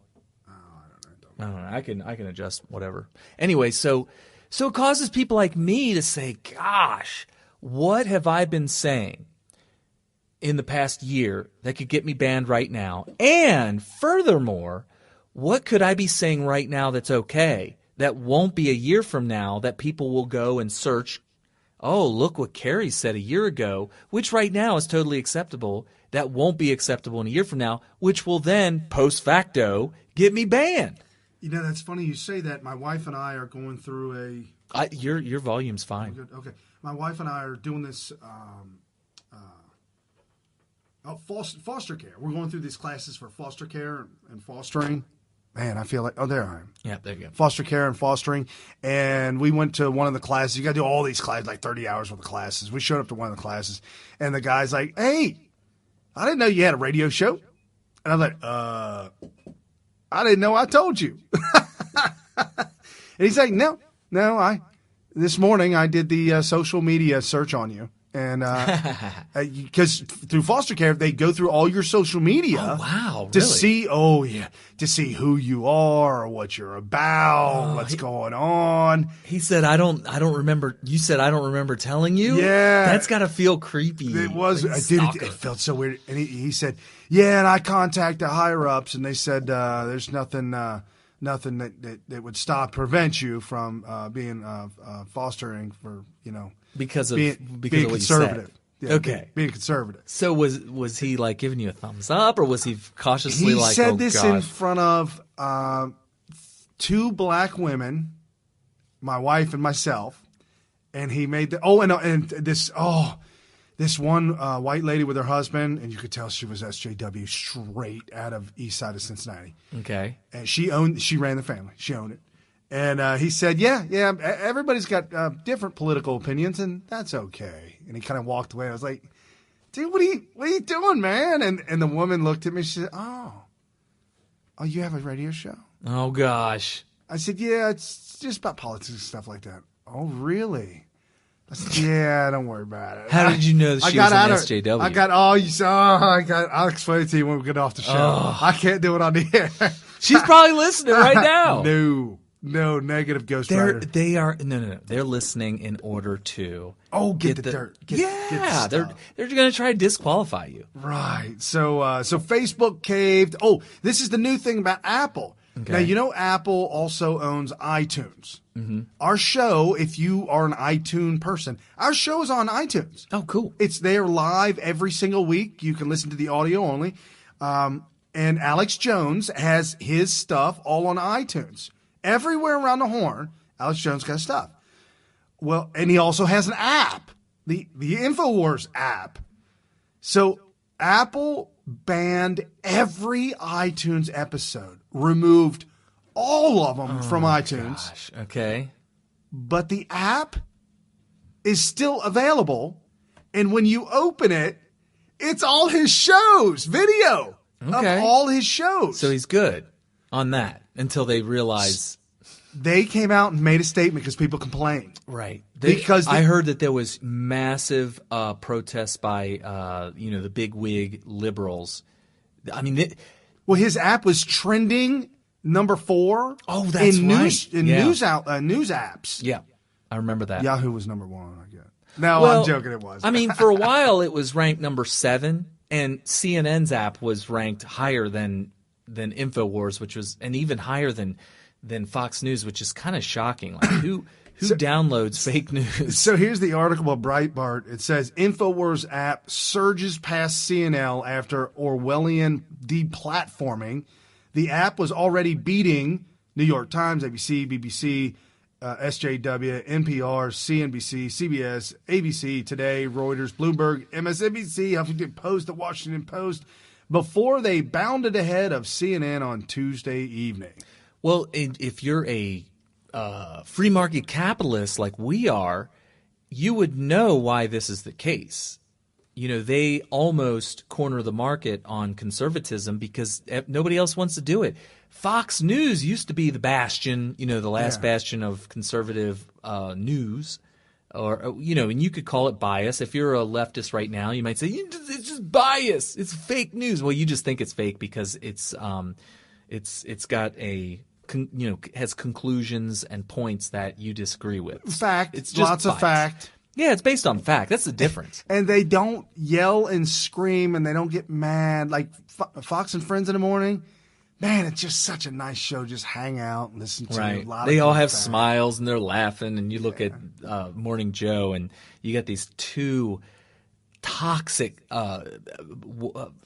it's family, I guess. It's spouses. They're together now. Yeah. Husband and wife. It's a toxic relationship. You could tell.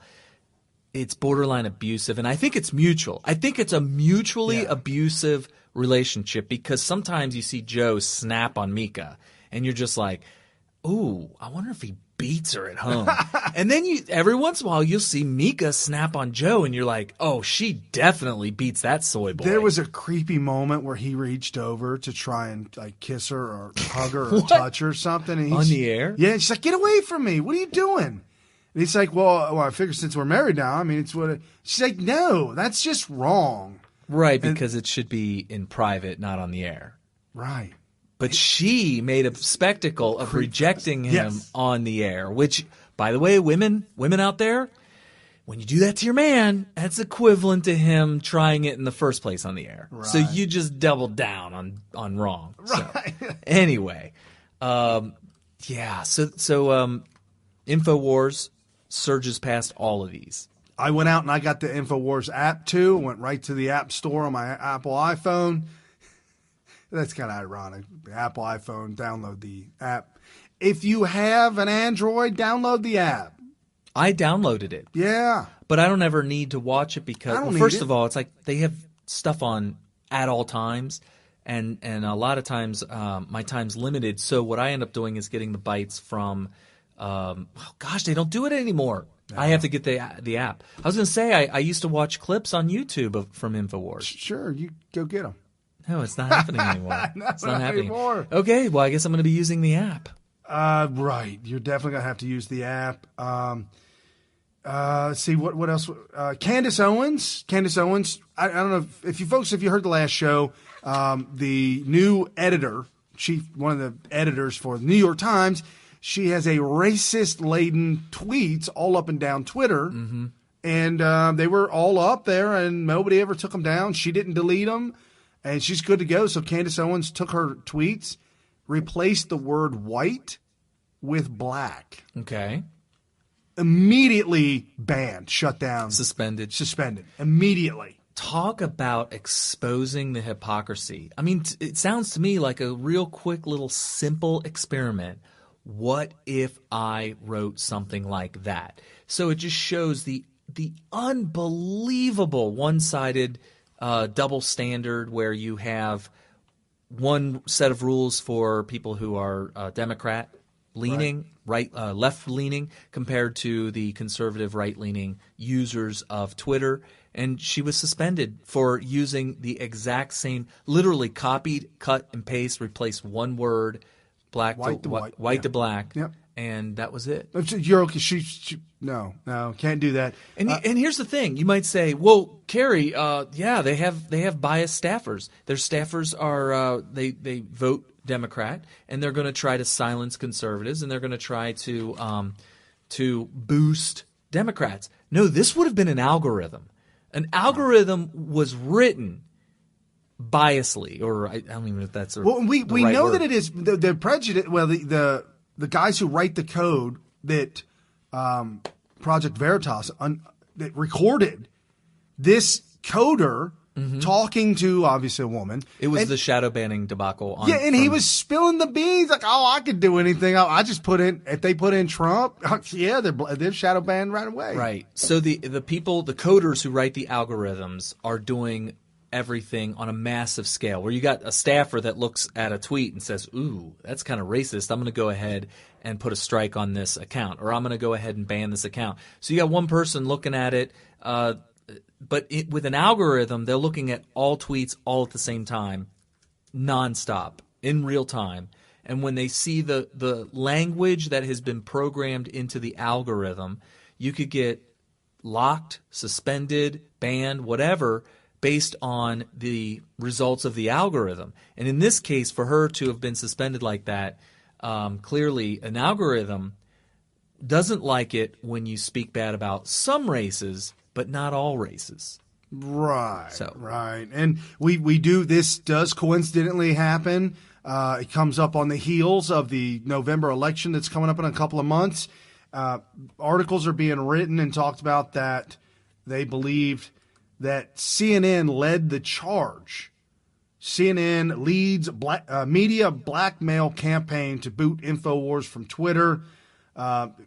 Taken to Twitter, CNN. Twitter spokesperson says that neither InfoWars nor any other associated accounts are currently in violation of Twitter or Periscope rules. Well, CNN didn't like that. They said, oh, they're in clear. There's got to be something. So there's a huge push to remove them from Twitter. They more than smell blood in the water. Oh, yeah. Have you ever eaten something? I don't know if you're like this, Brian, but I'm like this. I'm kind of a momentum eater. When I start to eat, like when I'm done, I will definitely eat more if it's there. Yeah. Some people are like, if I could just not eat anything, I'm good. If I start eating, I can't stop. This is what's happening. My wife does a great job. We got small plates. You got the portion control. Yeah, small plates. You would say that, my mom has actually said this, why do you guys eat with salad plates? Okay. It's portion control. It helps with portion control. And for those of you who have never met me, then you'll never see me fat.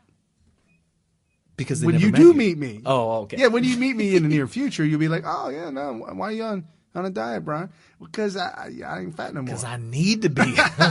No, the thing is they're smelling blood in the water and going for it, and we've seen this a lot of times before. This is different.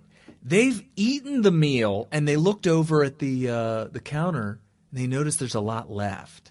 That's what they're doing. Literally, that's what's going on. They've had the ban of Gavin McInnes. They had the ban of Alex Jones and InfoWars from all these social media platforms. This is exactly what it is. When they see that Alex Jones is still on Twitter, it's right when you get done with that one portion, your first helping, you got an empty, clean plate. It wasn't enough. It was portion controlled. And you look over the counter and you see a big old slice of pizza. Or the buffet. The all-you-can-eat buffet. It's and it's the momentum eating. This is what's happening. They weren't calling for the ban of Alex Jones before he was banned off of everything. They're calling for the ban of him now that they've completed their first portion and they see a lot left over. I kind of liken it to a drunk that likes to drink a lot of wine. Oh, yeah. Each bottle of wine is a social media outlet. And by the time they get to fourth one, they're like, I can't stop. I need another bottle. And they gave up smoking a decade ago. And somebody's got a whole pack of cigarettes open. Yeah, now they're smoking again. They're like, bro, let me get a cigarette, man. Let me get a square. I thought you quit, man. Oh, man. I just need one square. Oh, man. Somebody needs to copyright that. Cat in Arizona just copyright Trolloscope. You need to go straight to GoDaddy right now. You need to just stop what you're doing. And order that one up. Anyways, that's a good one. I like that. So Paul Joseph Watson is still, and this is the funny thing about this, folks. InfoWars is still doing videos and complaining about this and exposing this on Twitter. Paul Joseph Watson as well. And so this is just a 2-minute clip. It is a clean clip. I promise. And I think he did a clean clip on purpose just to make sure. He's self-moderating. Yeah. This is how they get you. You think you have freedom of speech. You think, well, they didn't ban me, so I'm good. I still have my speech. No, you don't. You're self-moderating now because you know you're going out. You're going down with the ship. If you say anything that you feel is going to be grounds for kicking you off. So what do? You don't say it. You self-moderated. They censored us all by banning Alex Jones. Right. And Alex Jones and Paul Joseph Watson take credit for, I don't know how to quantify it, but they claim that we had a huge impact in the Donald Trump election. I probably cool. PJW, good guy. I mean, that's where I learned about who he was during the campaign and kind of followed along. But anyways, this is his afterthought on what had happened with InfoWars that he is a part of. It's who pays him to do his job. And now his boss is out of a job. So what do you do? Apple, Facebook, Spotify and YouTube all completely banned InfoWars within 12 hours of each other, clearly suggesting big tech collusion and proving their terms of service are all bullshit. This is political censorship. This is the purge. Facebook cited language used to describe Muslims, transgenders and immigrants. They provided zero specific examples as to what we said that was verboten. And neither did Apple, Spotify or YouTube. But they're private companies. They can ban who they like.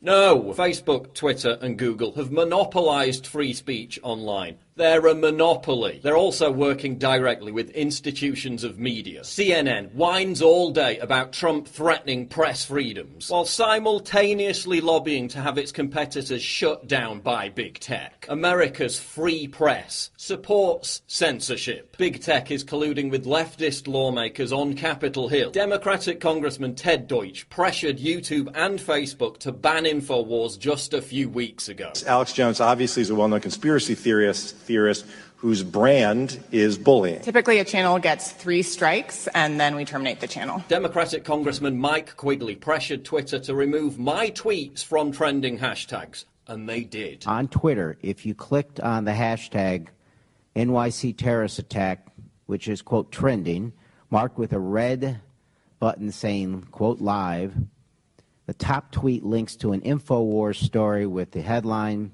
Imam, I warned de Blasio about New York City terror. He was too busy bashing Trump. What's wrong with that? You saw this. USA Today. At lunch I did, yeah, and I also saw the system correct it. As WikiLeaks tweeted, this is a global antitrust problem. This is cultural imperialism. So no, it's not just a private company. This is a handful of far-left hysterics in San Francisco framing legitimate criticism of mass immigration and Islam as hate speech. This is language policing. This is political censorship. They know InfoWars played a key role in electing Trump. This is punishment for that. And this all happened 3 months before the midterms. This is election meddling. This is election rigging. This was all coordinated. They all banned InfoWars within the same 12-hour period. That's big tech collusion. That's a total abuse of power. Now look at Apple's excuse for banning InfoWars. According to Apple, if you don't respect people with different opinions, you will be banned. Does this mean it's necessary to respect people who advocate child marriage and honor killings just to have a platform? Because I don't respect those people. I don't respect people like Louis Farrakhan, who praised Adolf Hitler as, quote, a very great man. Presumably, Apple does, because his app and his broadcasts are still available on their platform. I don't respect Antifa, a group that violently attacks innocent people. But Antifa's pages, podcasts and videos are rarely, if ever, banned on any platform. Now look at Wikipedia. Activist editors removing Sarah Jeong's racist tweet controversy from her Wikipedia page, literally throwing the most important event in her career down an Orwellian memory hole, literally attempting to change reality and hide history. That's what this is all about. And all you liberals orgasmically celebrating big business censoring independent media, you're not liberals, you're authoritarians. Yes. Whether you hate Alex Jones is beside the point. Do you love the fact that a handful of tech monopolists have the power to simultaneously purge him from the internet? Forget the Supreme Court. Susan Wojcicki and Mark Zuckerberg are now de facto defining the parameters of the First Amendment. Big business monopolies as the ultimate judge, jury and executioner on free speech rights. And so-called liberals are jubilant. Conservatives who don't speak out against this, who hide and cower in the vain hope that they'll be spared. Well, guess what?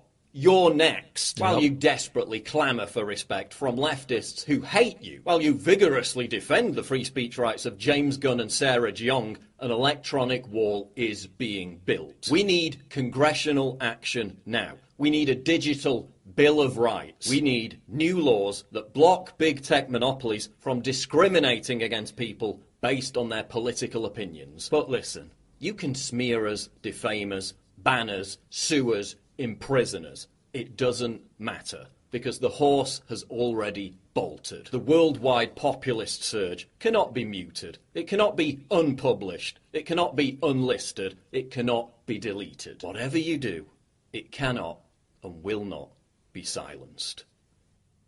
I'm surprised he didn't use the Orwellian word unpersoned, which from 1984 is what they do to you when they're done with you. Mark Dice used that unpersoned. Yeah.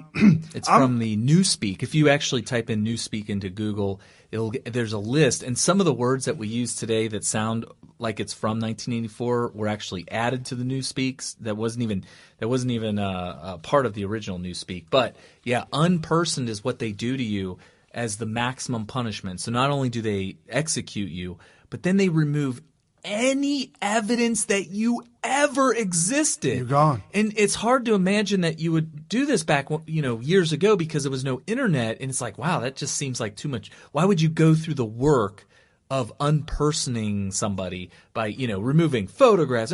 But now that we have the internet, that's what you can actually do, because a large portion of the evidence that you existed is going to be online. If you could go through and delete, like what they're doing to Alex Jones. What they have done to Alex Jones, minus Twitter not doing it, not going along with it, is largely unpersoned him, which is really freaky. Well, I mean, for somebody who doesn't know, and I asked around work for a couple different people, and some of the people that I thought were a little political savvy, I never heard of Alex Jones. There are people out there that have never heard of him and now never will. Right. I mean, whether it's for good or for bad, it just is what it is. I mean, it's Alex Jones and this situation that's happened to him people have followed him and have grown through that and moved on. And that was just a pathway that they found. Okay, this is interesting. He's cutting edge. Then they kind of move on into a different, conservative angle, or they find it's good or they find it's don't good. That's not for your decision to make to remove him from the entire internet. Yeah, I mean, easily any conservative that's been in this game a long time and really understands the different philosophies, the different ideologies, can easily make this exact same argument for Karl Marx with his Communist Manifesto, any type of publication that deals with leftism and the merits of it. You could say, you know what? This stuff is clearly bad for humanity, which we make the argument all the time on Smith Radio. It's why we do what we do. And so do a lot of other right-wingers out there, pundits or experts or just journalists in general, will go out there and expose the perils of accepting communism or leftism. But we don't say, gosh, we need to unperson Marx. We need to delete anything that is evidence that he's ever lived. Because I could go down that rabbit hole, and I know Brian could, where you could say, gosh, wouldn't the world be better if we could unperson Karl Marx? Well, it would be better, but you know what? Him, if you unperson him, removed his books, removed Mein Kampf, removed the any socialism, then it would be a lesson in life that wasn't learned, that we couldn't point back to and say, see, look. And then we die one day, and so do our, everybody around. Everybody alive today dies. We go to subsequent generations, and then they repeat history that they don't even know about. The history doesn't even exist anymore. The summer of 9/11, the summer of 2001, my brother and I both studied abroad. I went through Germany. When I was in Germany, in Frankfurt, I asked around some of the people, say, hey, where's the old world? I see all these skyscrapers and stuff. Where's all the old buildings and stuff? And they're like, son, there ain't nothing left. That was all demolished, completely removed from the face of the earth. The entire historical city of Frankfurt, Germany. Wow. Completely removed from the entire face of the earth. And they said that there's a boulder the size of a small car that stands as a monument to the old world cathedrals and the castles and the stuff, all this stuff. It's just gone. It's just gone. Wow. And so my brother went to one of the concentration camps. Mm-hmm. He said, Brian, he's got pictures of it too. He said, Brian, you wouldn't believe it. I just walked right in. It changed his life. He said, I walked right in. There's no locks, no nothing. It's like everybody walked away in 1945, 46, just walked away and never came back to touch it. It's just left as is. All just standing there as is. I read some places that I think it's Auschwitz is intentionally preserved to exactly the way it was the day of the end of the World War II. Intentionally left exactly the way it was. And some people can make an argument, this is offensive. This is where millions of people died, or hundreds of thousands in the case of that particular concentration camp. I can't stand to look at this anymore. I can't stand to think about what happened here anymore. Wouldn't the world be a better place if we just totally demolished this down to the ground and made a nice park where children could play? Some people will make an argument that a lot of people would say, you know what? That does sound a lot better than to have us come here and look at this concentration camp. Right. But it's a very necessary part of history. Yes, Kat, and we did. America went over there. America rebuilt Germany from the ground up and gave it capitalism, gave it what we got, and look where they are today. They are a powerhouse to reckon with. Yeah, they're one of the most powerful, richest countries in the EU. Yeah, because they support all the EU socialism. So anyways, I digress. But yeah, no, these things, if removed from the face of the earth, and there are some Germans today that make the case, as some people make the case, remove the slavery, remove Hitler. This is offensive to me because you're claiming that it's us, German. It's German that did this. Yeah. It's me. It's my blood. And Have you seen the? I know you've seen the movie Valkyrie, but did you see the behind the scenes? There's a 2-hour-long documentary about the actual event, the actual people. There were witnesses that were interviewed. There were children and grandchildren that were interviewed of the actual people. And one of the things they say right in the beginning was that there's this stigma with being a German citizen. Yeah. That they're like, oh gosh, here comes the Nazis. And they're branded this because of their nationality.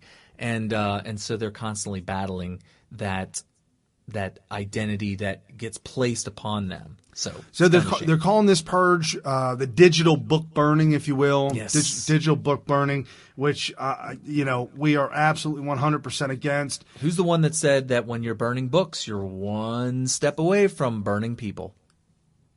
Somebody I saw. I don't know.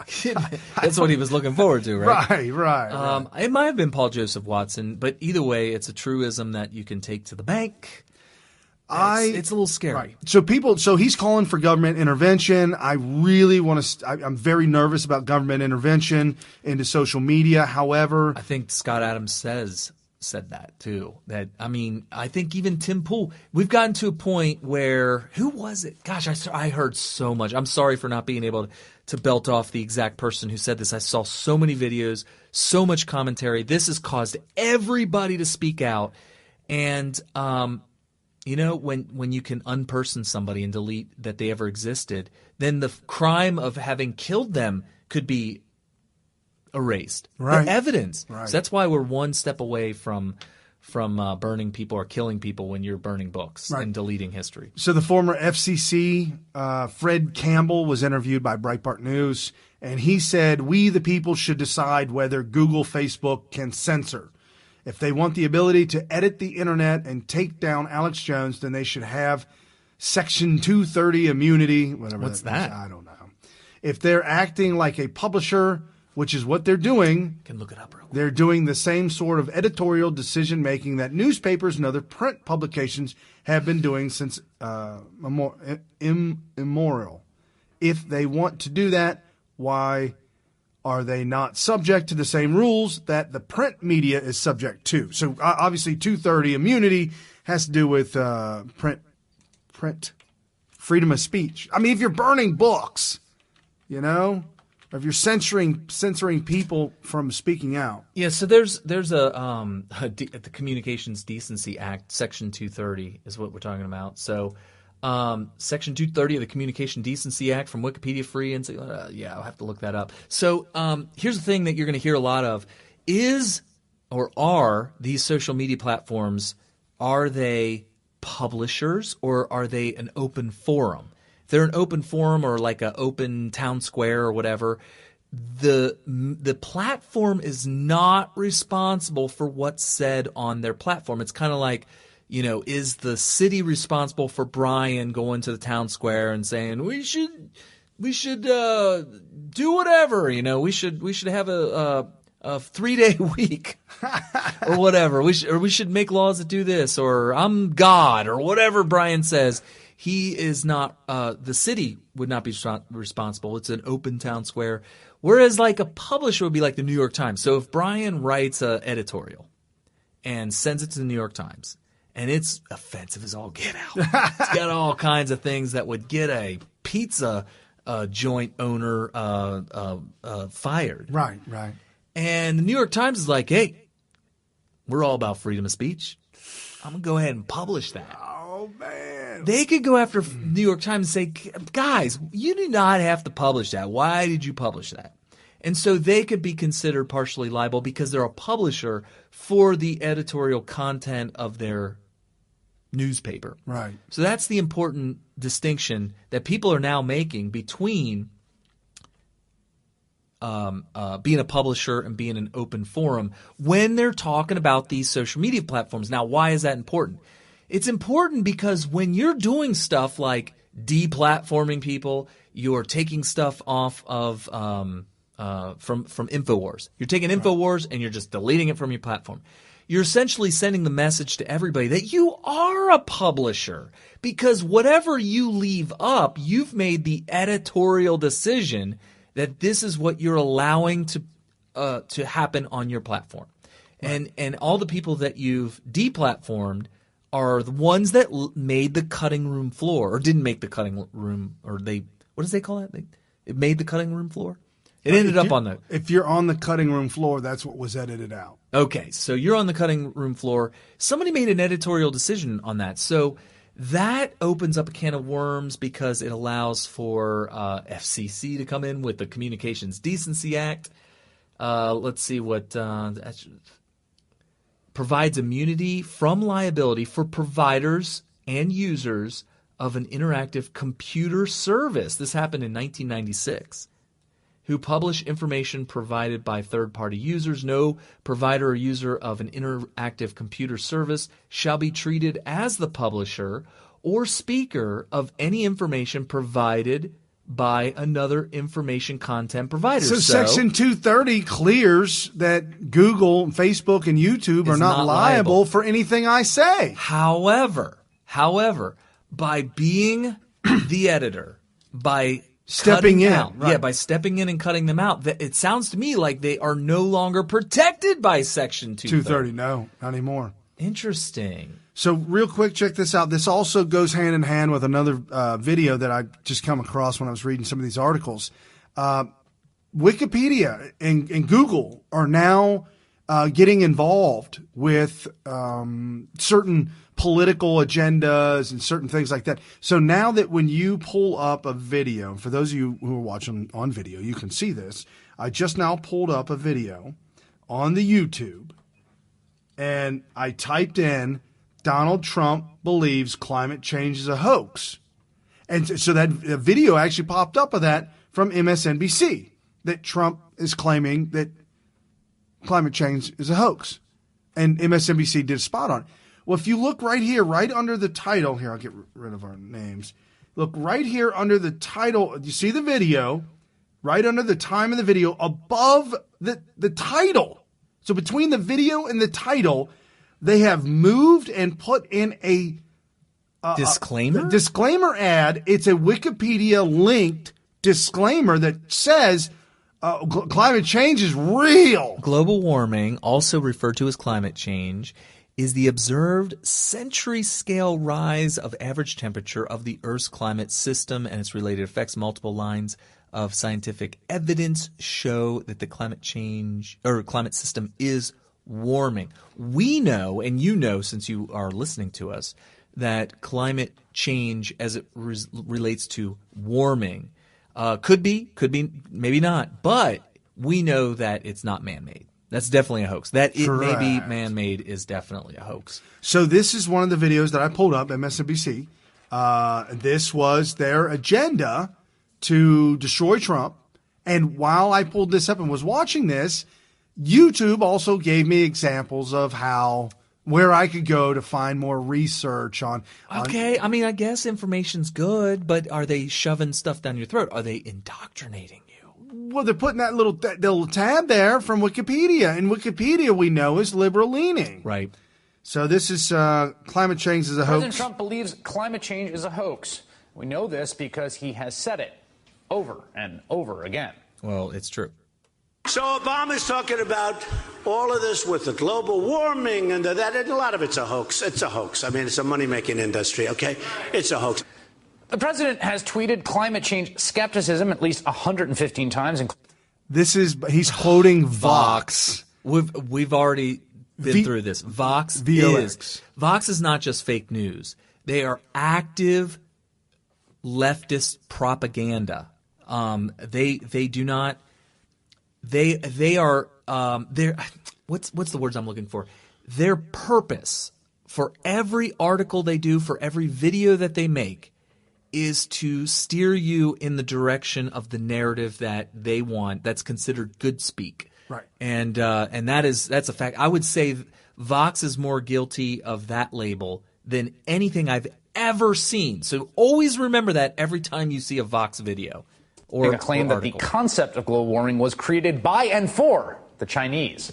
So the president has very firmly established his position on the issue and has shown no indication that he's changed that position. But since the president's views tend to be malleable, let's say. Let's say. Did you say let's say? Yeah, let's say. For, just making it up. Reporters have been asking the president and his aides the same question over and over again in light of the Paris decision. Does the president still believe climate change is a hoax? I believe climate change is a hoax. Thank you, everybody. Thank you very much. A reporter shouted out to Trump, "Do you believe climate change is a hoax?" And he's like, "All right, everybody, we're done here."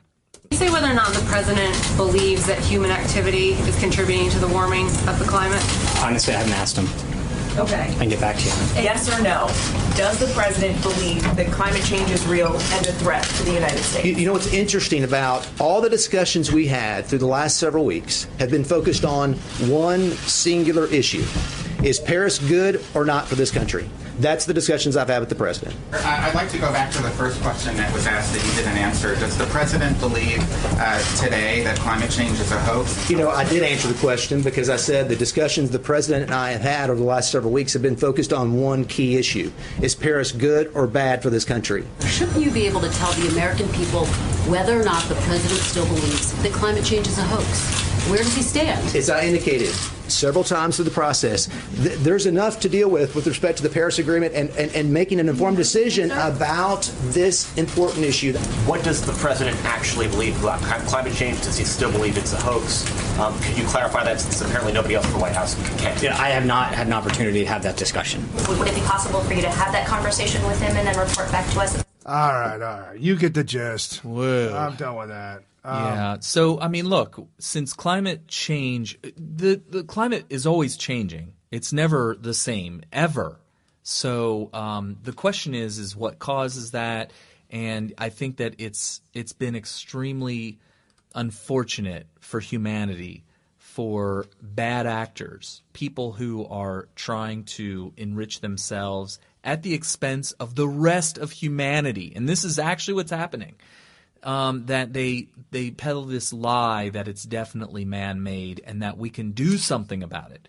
The truth is that they are ignoring much more important factors that could lead to climate change, whether it be warming the globe or cooling the globe. And not only that, but we've seen throughout history that the warmer the globe is, the more food can be produced. Right. Well, I mean, you could imagine. What the hell are we talking? And then it's a lot easier to grow crops in summer than winter. And then that one article we did years ago, it came out of L.A. It was questioning or made a statement, said, is the trees planted artificially in the city, it's causing pollution. No, that's ridiculous. That was a whole article. We talked about it. I just, the trees are there to clean it up. Yeah, you're going to get much cleaner, much more oxygen. It actually sequesters. Trees sequester carbon dioxide. Everybody makes this so complicated. Does everybody know what crude oil is? Crude oil is very, very similar to coal. Oh, you're talking about crude oil. Yeah, it's organic. Yeah, it is. It's organic. It is. It's natural. It's created by organic matter being buried and accumulating over many, many years. I thought I was under the belief it was the dinosaurs and animals, but no. It's all of the above. And coal, if you take coal and you break it apart and you look at it up close, it looks like burnt wood because essentially it is. It's oxidized and decomposed plant matter over many, many years that's turned into this black mass that happens to be a very good source of fuel. It burns very well, very hot, and all that kind of stuff. But here's the thing. What created the coal? Wood. Yeah. What creates wood? Trees. And how are they created? All the dirt in the ground, right? No, very little. It's sucked out of the air in the form of carbon dioxide. So it sucks carbon dioxide out of the air. It uses the carbon dioxide in the photosynthesis system to create wood. And as long as the wood exists, that's carbon dioxide that's not in the atmosphere. Just to prove my point, what happens when you burn a log? It turns black. Well, what eventually, and it goes all away, what happened to all that mass, all that matter? It turned into carbon dioxide. So when you burn it, it's reconverting the wood back into carbon dioxide. So you want trees. You want to plant trees and get them to grow everywhere, including the city, in order to sequester the carbon dioxide. Not only that, but in Los Angeles, there are more trees now in Los Angeles exponentially than there were 110 years ago. It's holding the heat in, and it's creating like a blanket. It's making global warming even worse. Right. And also, it's dark. It absorbs the sunlight, and all that sunlight stays on Earth. It makes it hotter. Oh, they said that they're starting to paint they're painting their streets white to deflect the sun. But then within a couple of days, driving on it with your car, it's going to turn black again. It's going to turn black, but maybe we can have white rubber tires. That's possible. The other thing is you're going to be blinded. Could you imagine driving around on white roads? The sun would reflect off of it. It'd be a mess. What we're doing is we're talking about the censorship. We're talking about the propaganda that's out there. Digital book burning. I kind of liken this monopoly to 120 years ago with the Industrial Revolution, and you had R.J. Rockefeller and Andrew Carnegie and J.P. Morgan and the monopolies of the Industrial Revolution. We now have the monopolies of the digital revolution that we now know as social media. And I hate to say it, but yeah. We have a commenter. He did not know that the world was not flat. I actually debunked the video. I tracked that all the way down. So there's all these videos on YouTube that you can look up that will explain to you the proof of the Earth being flat. And there's a lot of different ones. And I'm like, well, I know that nobody was talking about this flat Earth theory forever. This is something that just happened maybe a couple years ago. Oh, that's right. You were telling me about how it started. Yeah, so I was like, I got to get to the first. Who was the first one? Kind of like 9/11 truthers. They get all their the whole thing started from one video called Loose Change. Right. And since then, people have made thousands and thousands of videos that purport to prove 9/11 was an inside job and all this kind of stuff. But Loose Change is the original documentary that started that whole thing. So I knew that flat Earth theory has to have an original video. So I searched and searched, and boom, I found the oldest video, the original video, and it was published like the first week or so of April of like 2015 or something like that, 2014, 15, somewhere around that area. And I was like, wow, okay, who is the user, the channel, if you will, on YouTube. Who is this guy? What is this guy that uploaded this video? Where did he get this video? Did he make the video? Can I contact this guy? How did he get all this info? Well, it turns out I found the website where it was originally published. The Flat Earth video was published on April 1st. From the Young Turks?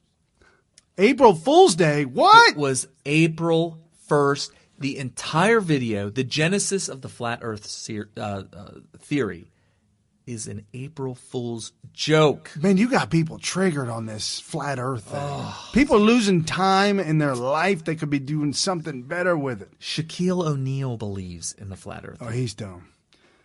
Did you hear him talk? What? He could be smart. Maybe. He did pass the cop test, police officer.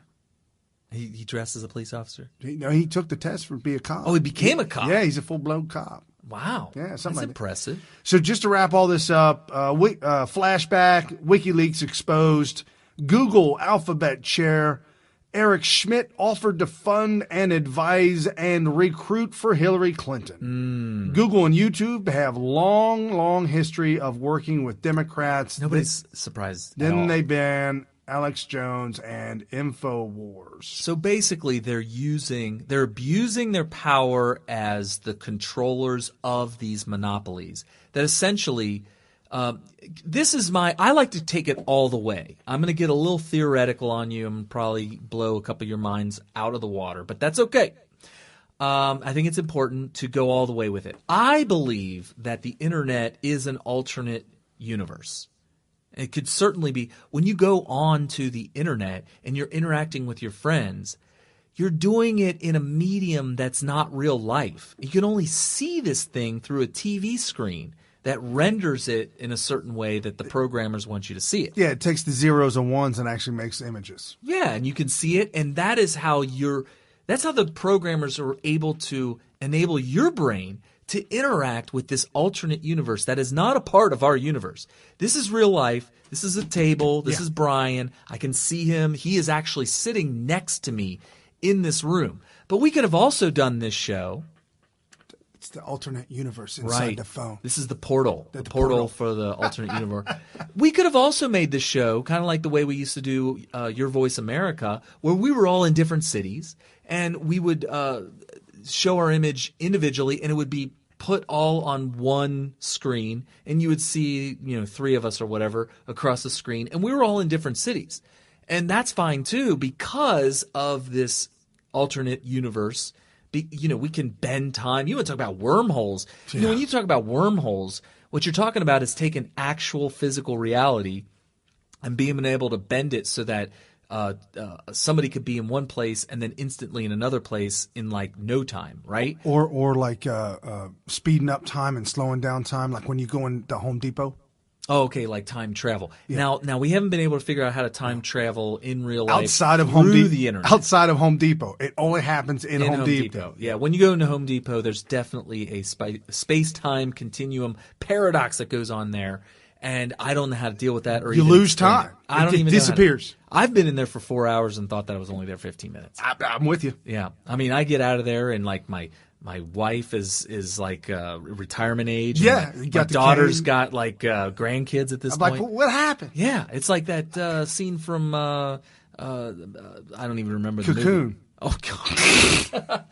Anyway, so we're in an alternate reality, right? And when you're banned from these social media platforms, it's like, if it's suspension, it's like being in jail in real life. Right. You're kept away from your friends, your family, the people that follow you, the people that love you, the people that hate you. You're just out of there temporarily. And then maybe one day you'll come back with good behavior. When you're banned forever, it's equivalent to being executed. All right?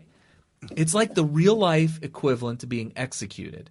And so I think that it's important to seriously have a serious conversation about an internet bill of rights, because this is your alternate reality. Some might go so far as to say it's like the Matrix. But of course, in the movie The Matrix, when you're plugged into it, it's like real life. And we know that when you're on a social media platform, it's not like real life. You're just looking at a two-dimensional image. It's not even 3D. So there is a lot of difference between the Matrix and what I'm talking about, but not by far. Not by far. Like I said, you got this group of people that aren't accountable to anybody acting as dictators in your alternate reality life. Now, some people would say, well, yeah, but you don't need to be in this alternate reality. But increasingly, humanity is required to exist in this alternate reality. Right. You got, could you imagine being banned from Facebook when you have friends, family, and colleagues, and you want to network, maybe business network? Me, it's frustrating. Just before the election, I was shut down like every other day. Yeah, it's crazy. I was banned. They would give me a warning and said, you are now suspended for the next 72 hours. Well, yeah, and could you imagine being permanently banned? I actually have a couple of friends that I've networked with that I can only contact through Facebook Instant Messenger. I don't have their real phone number. If they do have a Twitter account, I don't know what it is. But if I want to ask them to be a guest on the show, let's say, I could just do a real quick message on the Messenger on Facebook, and a couple days or maybe a couple of hours, they respond back, and that's my connection to them. If Facebook were to ban me permanently, they just eliminated a connection there. So it is actually like being killed in real life when you do that. There's a comedian by the name of Donnie Baker, and he does adult type comedy. It's not real kid friendly, but and I remembered that about him. But he does a skit. He pretends to be kind of like he wears a mullet and he pretends to be like a redneck kind of guy, just all around American kind of dude. And he did a scope on Facebook jail, how he got thrown into Facebook jail. And he plays like this slow character, like he's slow-wit, slow-minded, and he started speaking about it as if he was literally in jail. And he was talking about what him and his homies were doing, and he learned how to make hooch and all this. Okay. And when he goes through it and the way he does it, it is off the hook, hysterical, and all great comedy has that element of truth in it. Yeah, because that's people why really it's do funny. feel that. People really do feel that. I'll tell you what, I don't think that Mark Zuckerberg appreciates what he's created, and he doesn't respect it. He doesn't respect it. And let me tell you, folks, I've said this, if you've been with us for a long time, you've heard me say it before, but Carrie and I, at one point in time, years and years and years ago, oh man, I almost forgot about this. Started a clone of Facebook. It was actually a Facebook and a YouTube kind of combined. But that's irrelevant. But it's a lot more like the Facebook is today, because back then Facebook did not have video. None. But ours was like Facebook with video. Yes. Okay. But you were the owner of it, so you were the webmaster. The webmaster. Okay. In the background, and I could go into the code, I could change code, add apps, do all kinds of things in the background. Right. It took hours and hours and hours.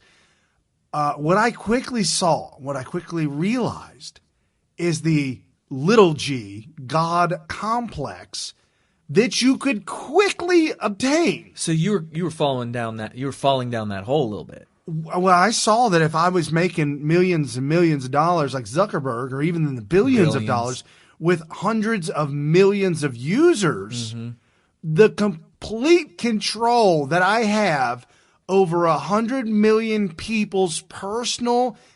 Folks, if you're putting up pictures and you think it's private, it's not. It's not, because what they have done, people that worked for Facebook, what they have done, they've taken the link. And if somebody has a link to a private picture, if they got the link, they can go to the picture. So they'll take those links and then create alternate websites, and now they're your information somewhere else, and this is somewhere. Anyways, all kinds of blackmail, all kinds of dirty. Could you see you see instant messages? I can see everything. So everything. And I could edit it. I could edit it. I could change it. That's amazing. I could change your password to screw with you on a regular basis. You know what else I saw that you were able to do, which I thought was really creepy? As a webmaster, Brian could upload a photograph onto a user's account in a way that would make it look like the user uploaded it. Oh, yeah, absolutely. That is absolutely possible. You got to understand that the entire website of Facebook, Twitter, and all that, the whole thing is just code that somebody wrote. So this idea of physical barriers, it just doesn't exist. It's not there, no. Yeah, to think that Zuckerberg would not be able to put a photograph up on Facebook in a way that makes it look like you logged in and uploaded that photo onto your account is preposterous. There is no physical barrier that keeps him from doing that, and we never would have realized it if it wasn't for the fact that we were running an actual social media site ourselves. Let me see if I can kind of paint this picture real quick. When you log into Facebook and you can visualize it, there's different buttons and different doors that you can go into here and different levels. There's all these levels and all this structure, and this is what you see from the passcode to get in. That's one structure, one level, and then you're building upon it, and it's just this big giant universe society that's in there with these different walls and these different barriers. That's what you see. Here's reality. It's a flat landscape of nothing. And they can see all of it. You're seeing different levels and different. That's not there. It'd be like going on to like Minecraft and watching everybody else interact, or if you're what's that one that new video game that everybody's playing? I'll think of it in a second. But imagine being on Minecraft and you're looking at all the users and they're subject to the rules and the laws of nature, I guess you could say, that are in the program. And you're just able to just fly through any block, any wall. No rules. No rules whatsoever. You can go through the ground, through the sky, anywhere you want, and just have no rules apply to you at all. You can go any speed you want. Let me tell you. Okay. It's like being invisible for a day. If you could be invisible for a day and you had no morals. Go through walls. And you had no morals. Interesting. That's a good analogy because take away the morals, the morality. A lot of people, even if there was morals, who's holding you to it? I mean, God, I guess. But if you're invisible and able to go through walls and able to go through people, like literally nobody would even know you were in the room whatsoever. There would be a lot of people that would start to wonder how far they could take things.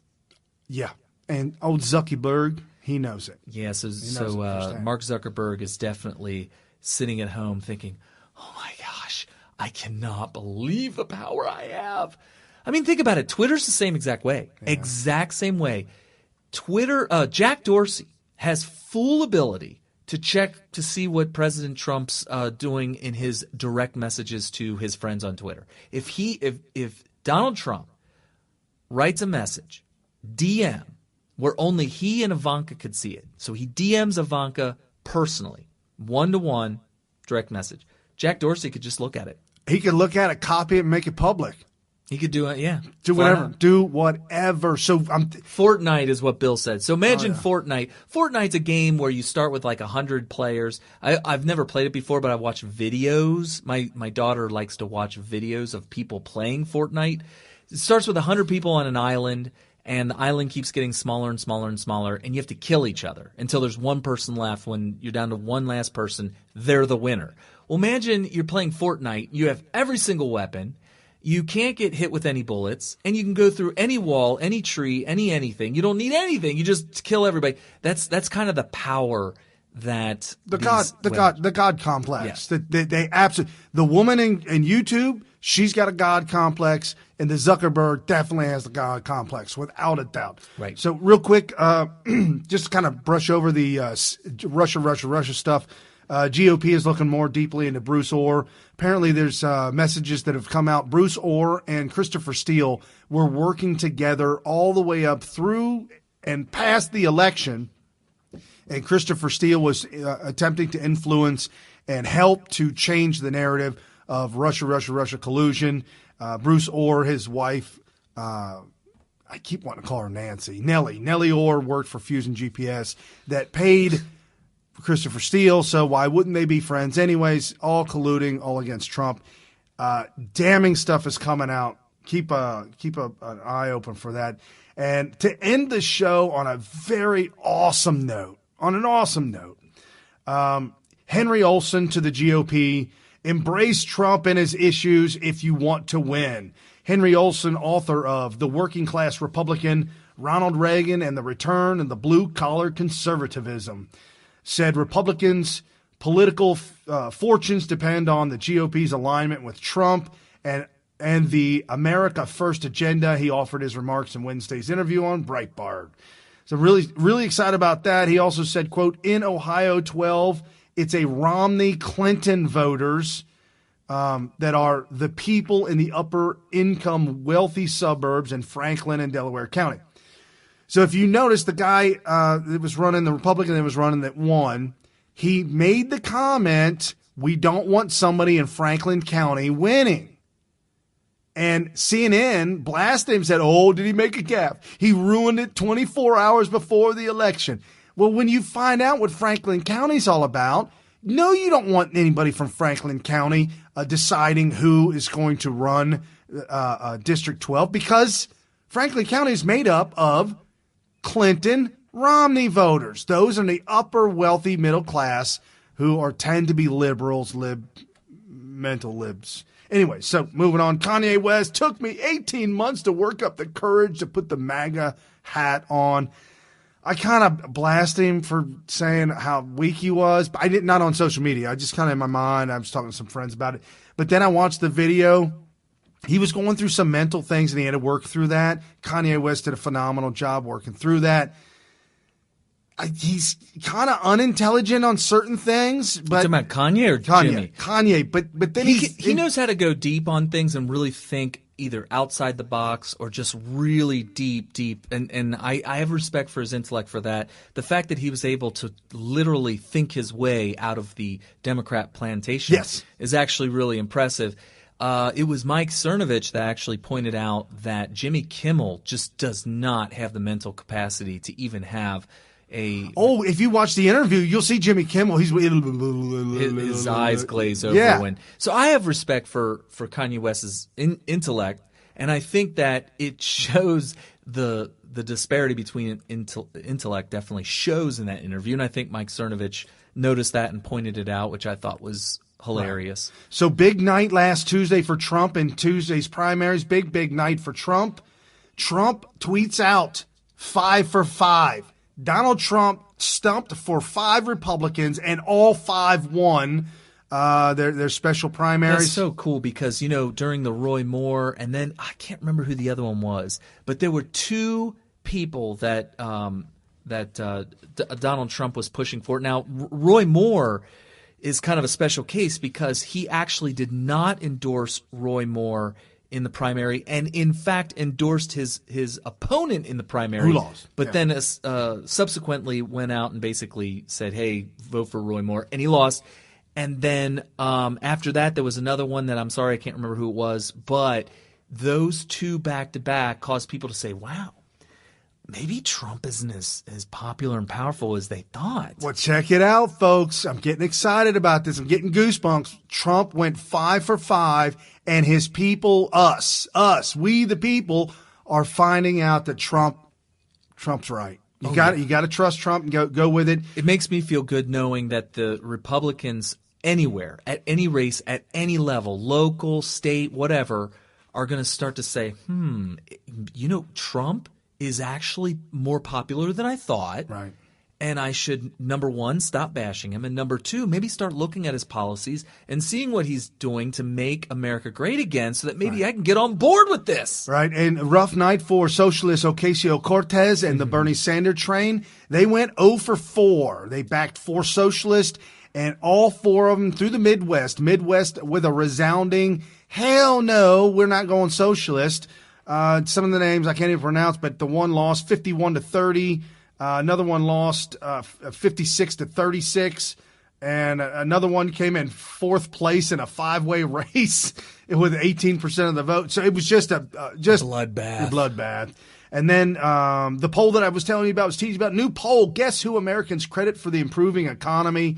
42% of Americans, a plurality of a CBS poll, feel optimistic about the future of the economy, only 33% pessimistic.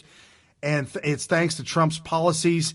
68% of those surveyed answered that Trump's policies are responsible for the improving economy.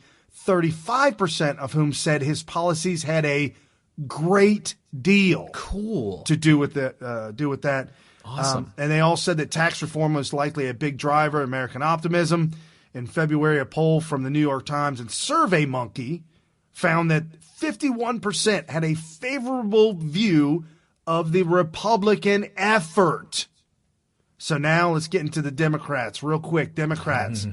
This is these polls were taken this week, and it was some of them go all the way back to June. But real quick, the Democrat lead in August generic ballot drops 2 points. Democrat lead to an average of just 2 to 2.5 points. Rasmussen showed that Democrats had a plus 4%, down from 6%. Another poll had them tied up with Republicans at 45, down from plus 8%. They were up 8 points in June on Republicans, and now they're tied with Republicans.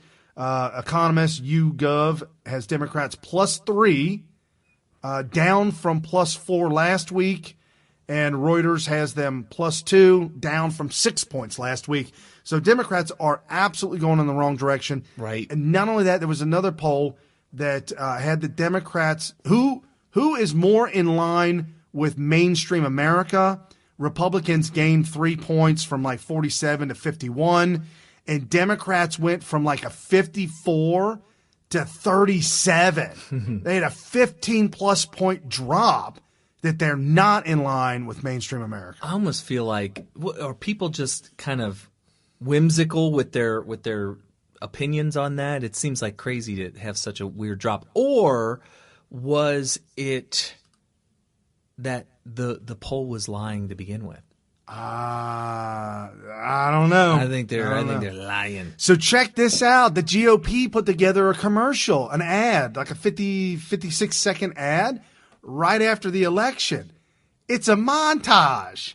Check it out. Close in Ohio 12, but no cigar, at least not yet. This is a moral victory for the Democrats. The fact that they're this close is a moral victory for the Democrats. You want a real victory. We got some mojo, all right? So I don't know if it's a moral victory or whatever. Moral victory, moral victory. Moral victory does not get you an office in Washington. Moral victory isn't going to cast a vote here in Washington. Come November, you need more than moral victories. You're going to need to get better than close in some of these races, correct? You said this morning there are no silver medals in politics. That's it. Second place gets you oblivion, not a silver medal. Moral victories do not a House majority make. They've got to get across the finish line in these districts in November. Either winning seats or you're not. A win is a win. A win's a win.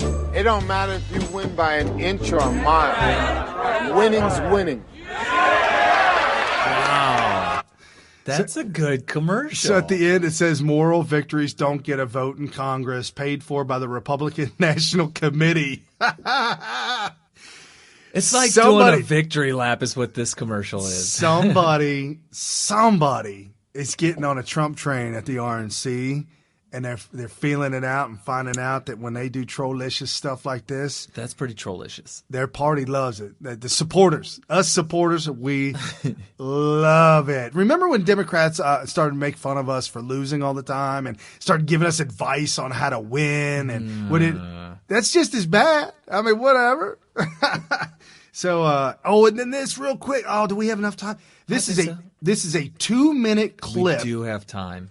2-minute clip that shows you about the voting process that's going on right now. Okay. I'm very concerned for our upcoming election because this voting machine is used in 18 different states, and it's extremely easy to get admin access on this machine. So let me show you how quick it is. It's about a little under 2 minutes. Video stinks, but just listen to her. Needs to be said. All they have to do, this bad actor, would be to open up this machine by pressing this button right here. When it's off, removing the card reader, removing this, you don't need any tools to do this. Unplugging this, again, you don't need any tools to do this. Turning it on, all you have to do is pick this lock here with a ballpoint pen. Open this up, press the red button, and we're gonna let it. It's probably good the video isn't showing you how to do this, because I want nobody watching our show and learning how to do this. Boot up here, and then I'll show you the admin access. So she boots it up, and it takes a few seconds. They call a secure voting terminal right now.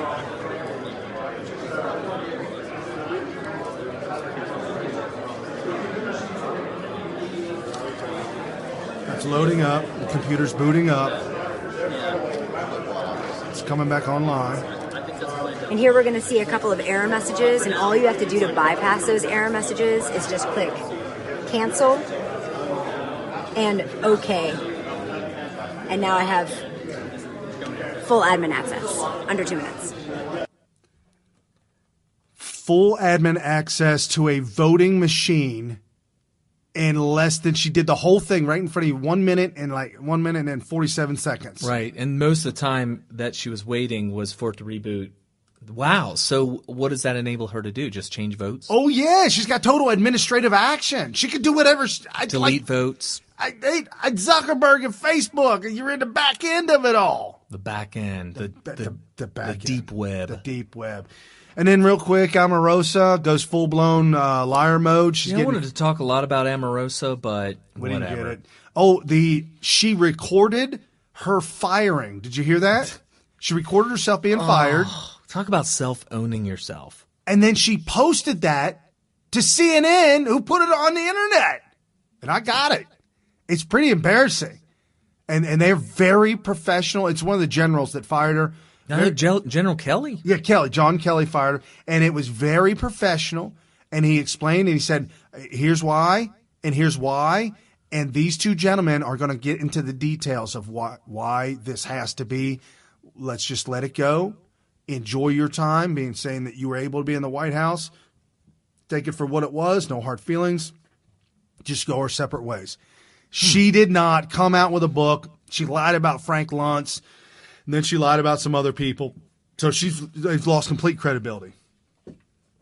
Yeah. Unless you want to say something else about that. Oh, I thought you were going to play the video. It's long. Okay, well, yeah, check out the video, on the audio on that, and check out what Frank Luntz tweeted about it. I think it was absolutely devastating. He basically debunks the most inflammatory part of her entire book, which was that Donald Trump was using the N-word during The Apprentice. How is that possible? She said she heard it herself. Then she heard that somebody told her about it. And then Frank Luntz came out and said, I know exactly what she's talking about, exactly who she's talking about. All of it is complete lies. And never happened. So Frank Luntz is saying it, well, then Now she's doubling down and saying she heard it herself and that the video exists. And then she said, well, I didn't hear it directly, but that the video exists. And they said, well, did you hear the video? And if she eventually said she did hear the video.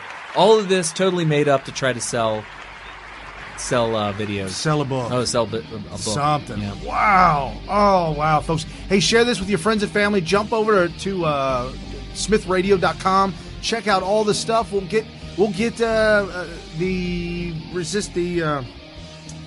Renaissance, the Resist. The Faction. The Faction. I don't know where I'm going. Faction 1776. We'll get that up on our website. Unfathomable power. Check out his video. Unfathomable.